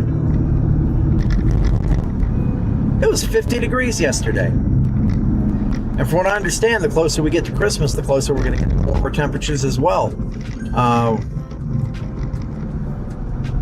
Still here. Good.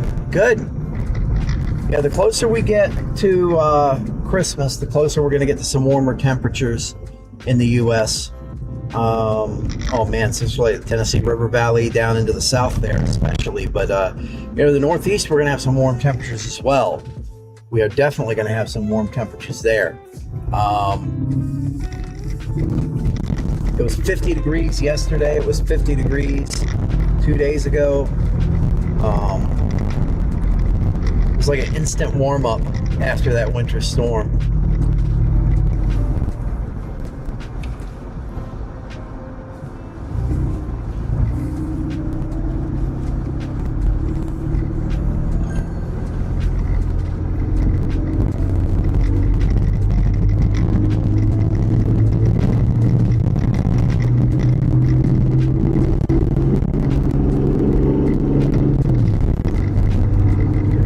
Stress the motor too much.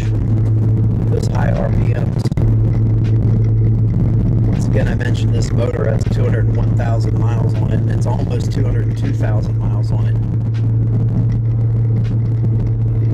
Going up the mountainside here.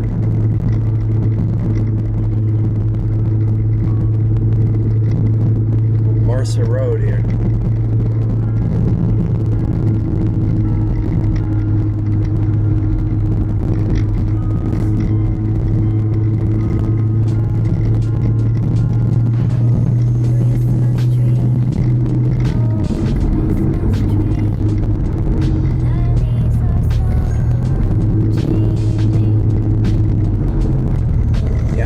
Set some of the intervals on that Streamlabs comment bot.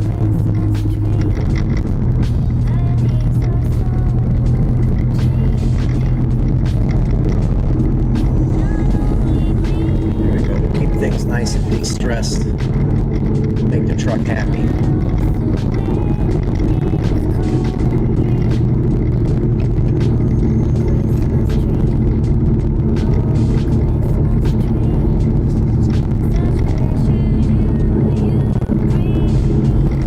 Driving through some snowfall here.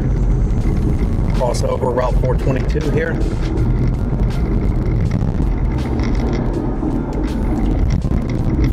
Is looking awfully wintry too. Here's my thoughts and my plans. I'm probably going to drop back by my house,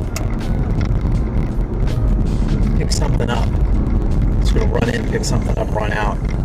We'll hit 422 and go to the west.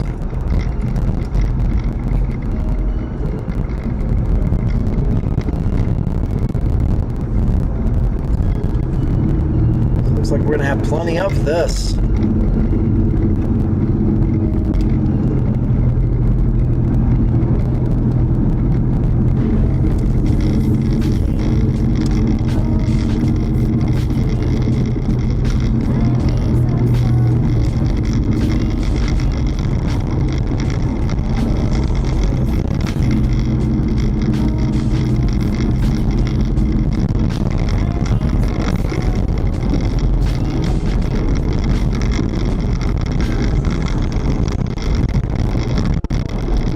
Got the snowman. Snowman. Sledding. Snowflakes there. Nice wintry. Yeah,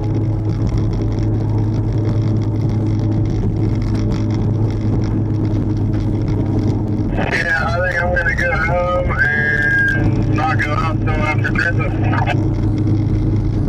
Ah, yeah, guy going on trucker job. Gonna take him a Christmas break. Totally understandable.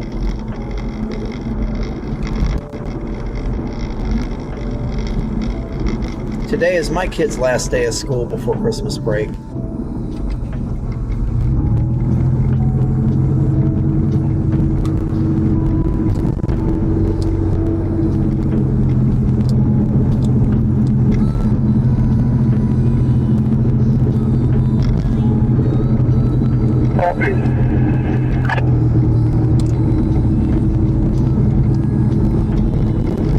Oh yeah.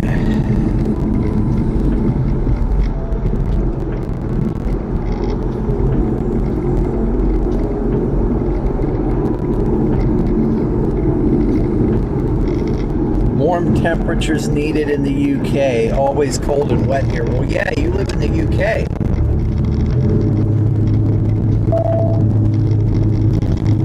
You live in the UK.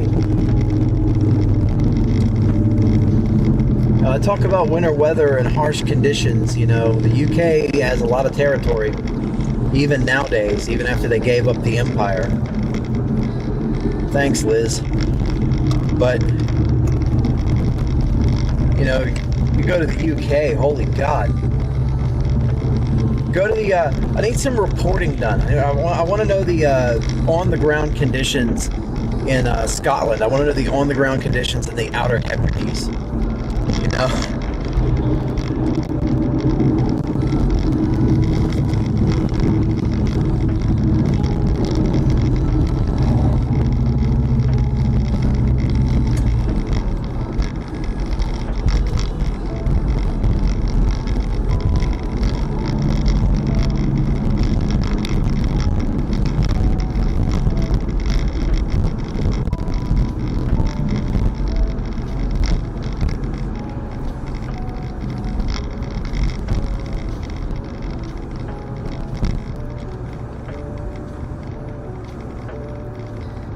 I want to know the on-the-ground conditions in the Outer Hebrides. I bet you they're beautiful this time of year.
Yeah, man.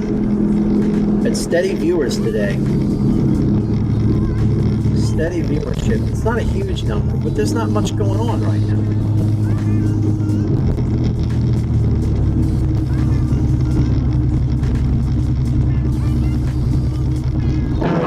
Wrong.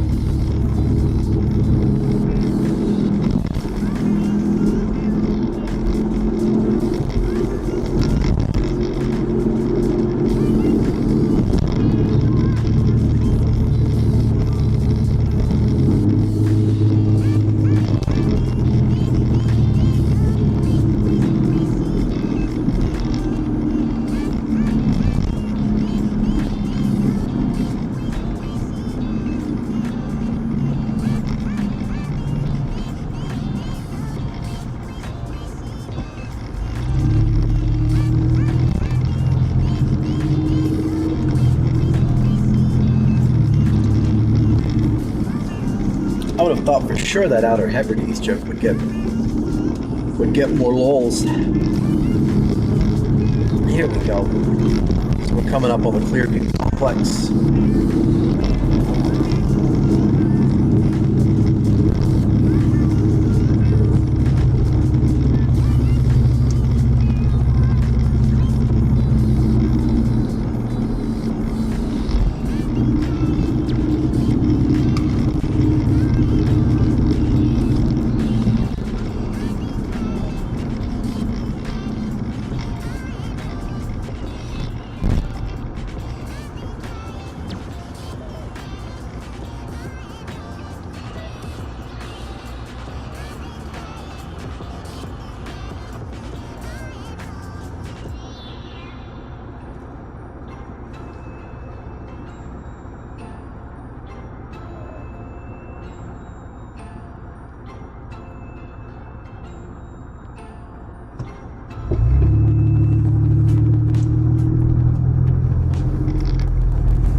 going to dip down in here into the mall for a second.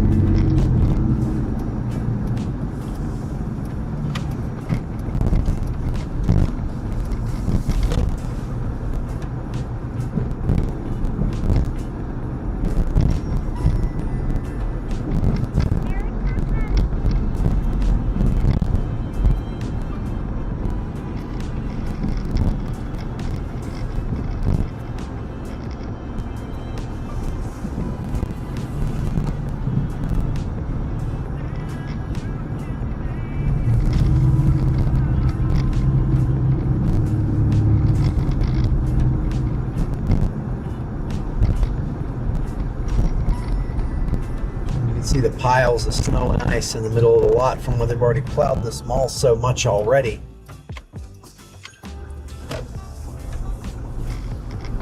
Dinner time in the UK. All right, I got you, bud. I'm probably going to be going off air here in a little bit. I'll be back later, but yeah, I loved having you around today. Loved everybody showing up. Big shouts out to JG General, Chris Ayers, Kristen. Everybody showing up today for our little adventure as we go past this car height mountain of snow. This is our local shopping mall where people shop for Christmas.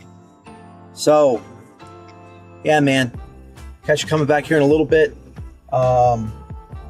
So that's where I was going to go with this, and change you out real quick. All right, thanks for everybody for watching. Love this. Really like having an actual audience going around this time. Cheers, mate. Thanks, Ed. No problem, man. No problem at all. I'm going to be back probably here in a little bit tonight. I'm probably driving this truck to work tonight just because we might get some halfway decent snow today. The temperature is going to plunge overnight, so in the Northeast here, especially around the Pittsburgh metro area, just exercise caution on the roadways. And man, what a strange deal it's been. I have to sleep tonight. Not sleep tonight. I have to work tonight. And man, we're usually busy, especially when it snows. So I need to get me a little sleep before everybody gets home from school and work. And I got stuff to do, and then I'm going to have to go to work. So I'll get me a little nap in. Thanks for stopping by the stream. Thank you for watching. And we will be back here in a little while. Until next time.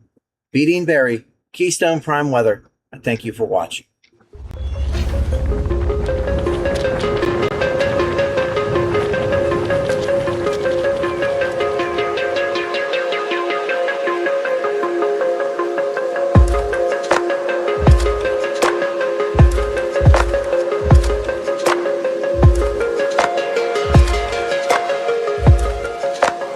Welcome to Dunkirk, New York. We are in whiteout conditions. This is amazingly bad. Man, this is just going downhill quick. I mean, quick. Try not to get stuck here overnight.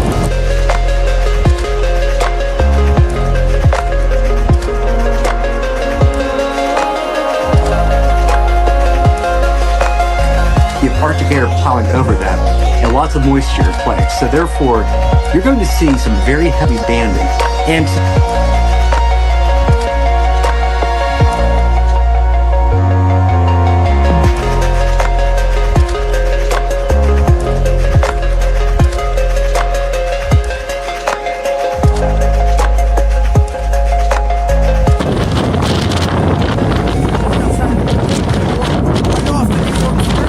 as we're just getting into the Lake Effect snowband, you can see behind me, it looks like Soviet winter.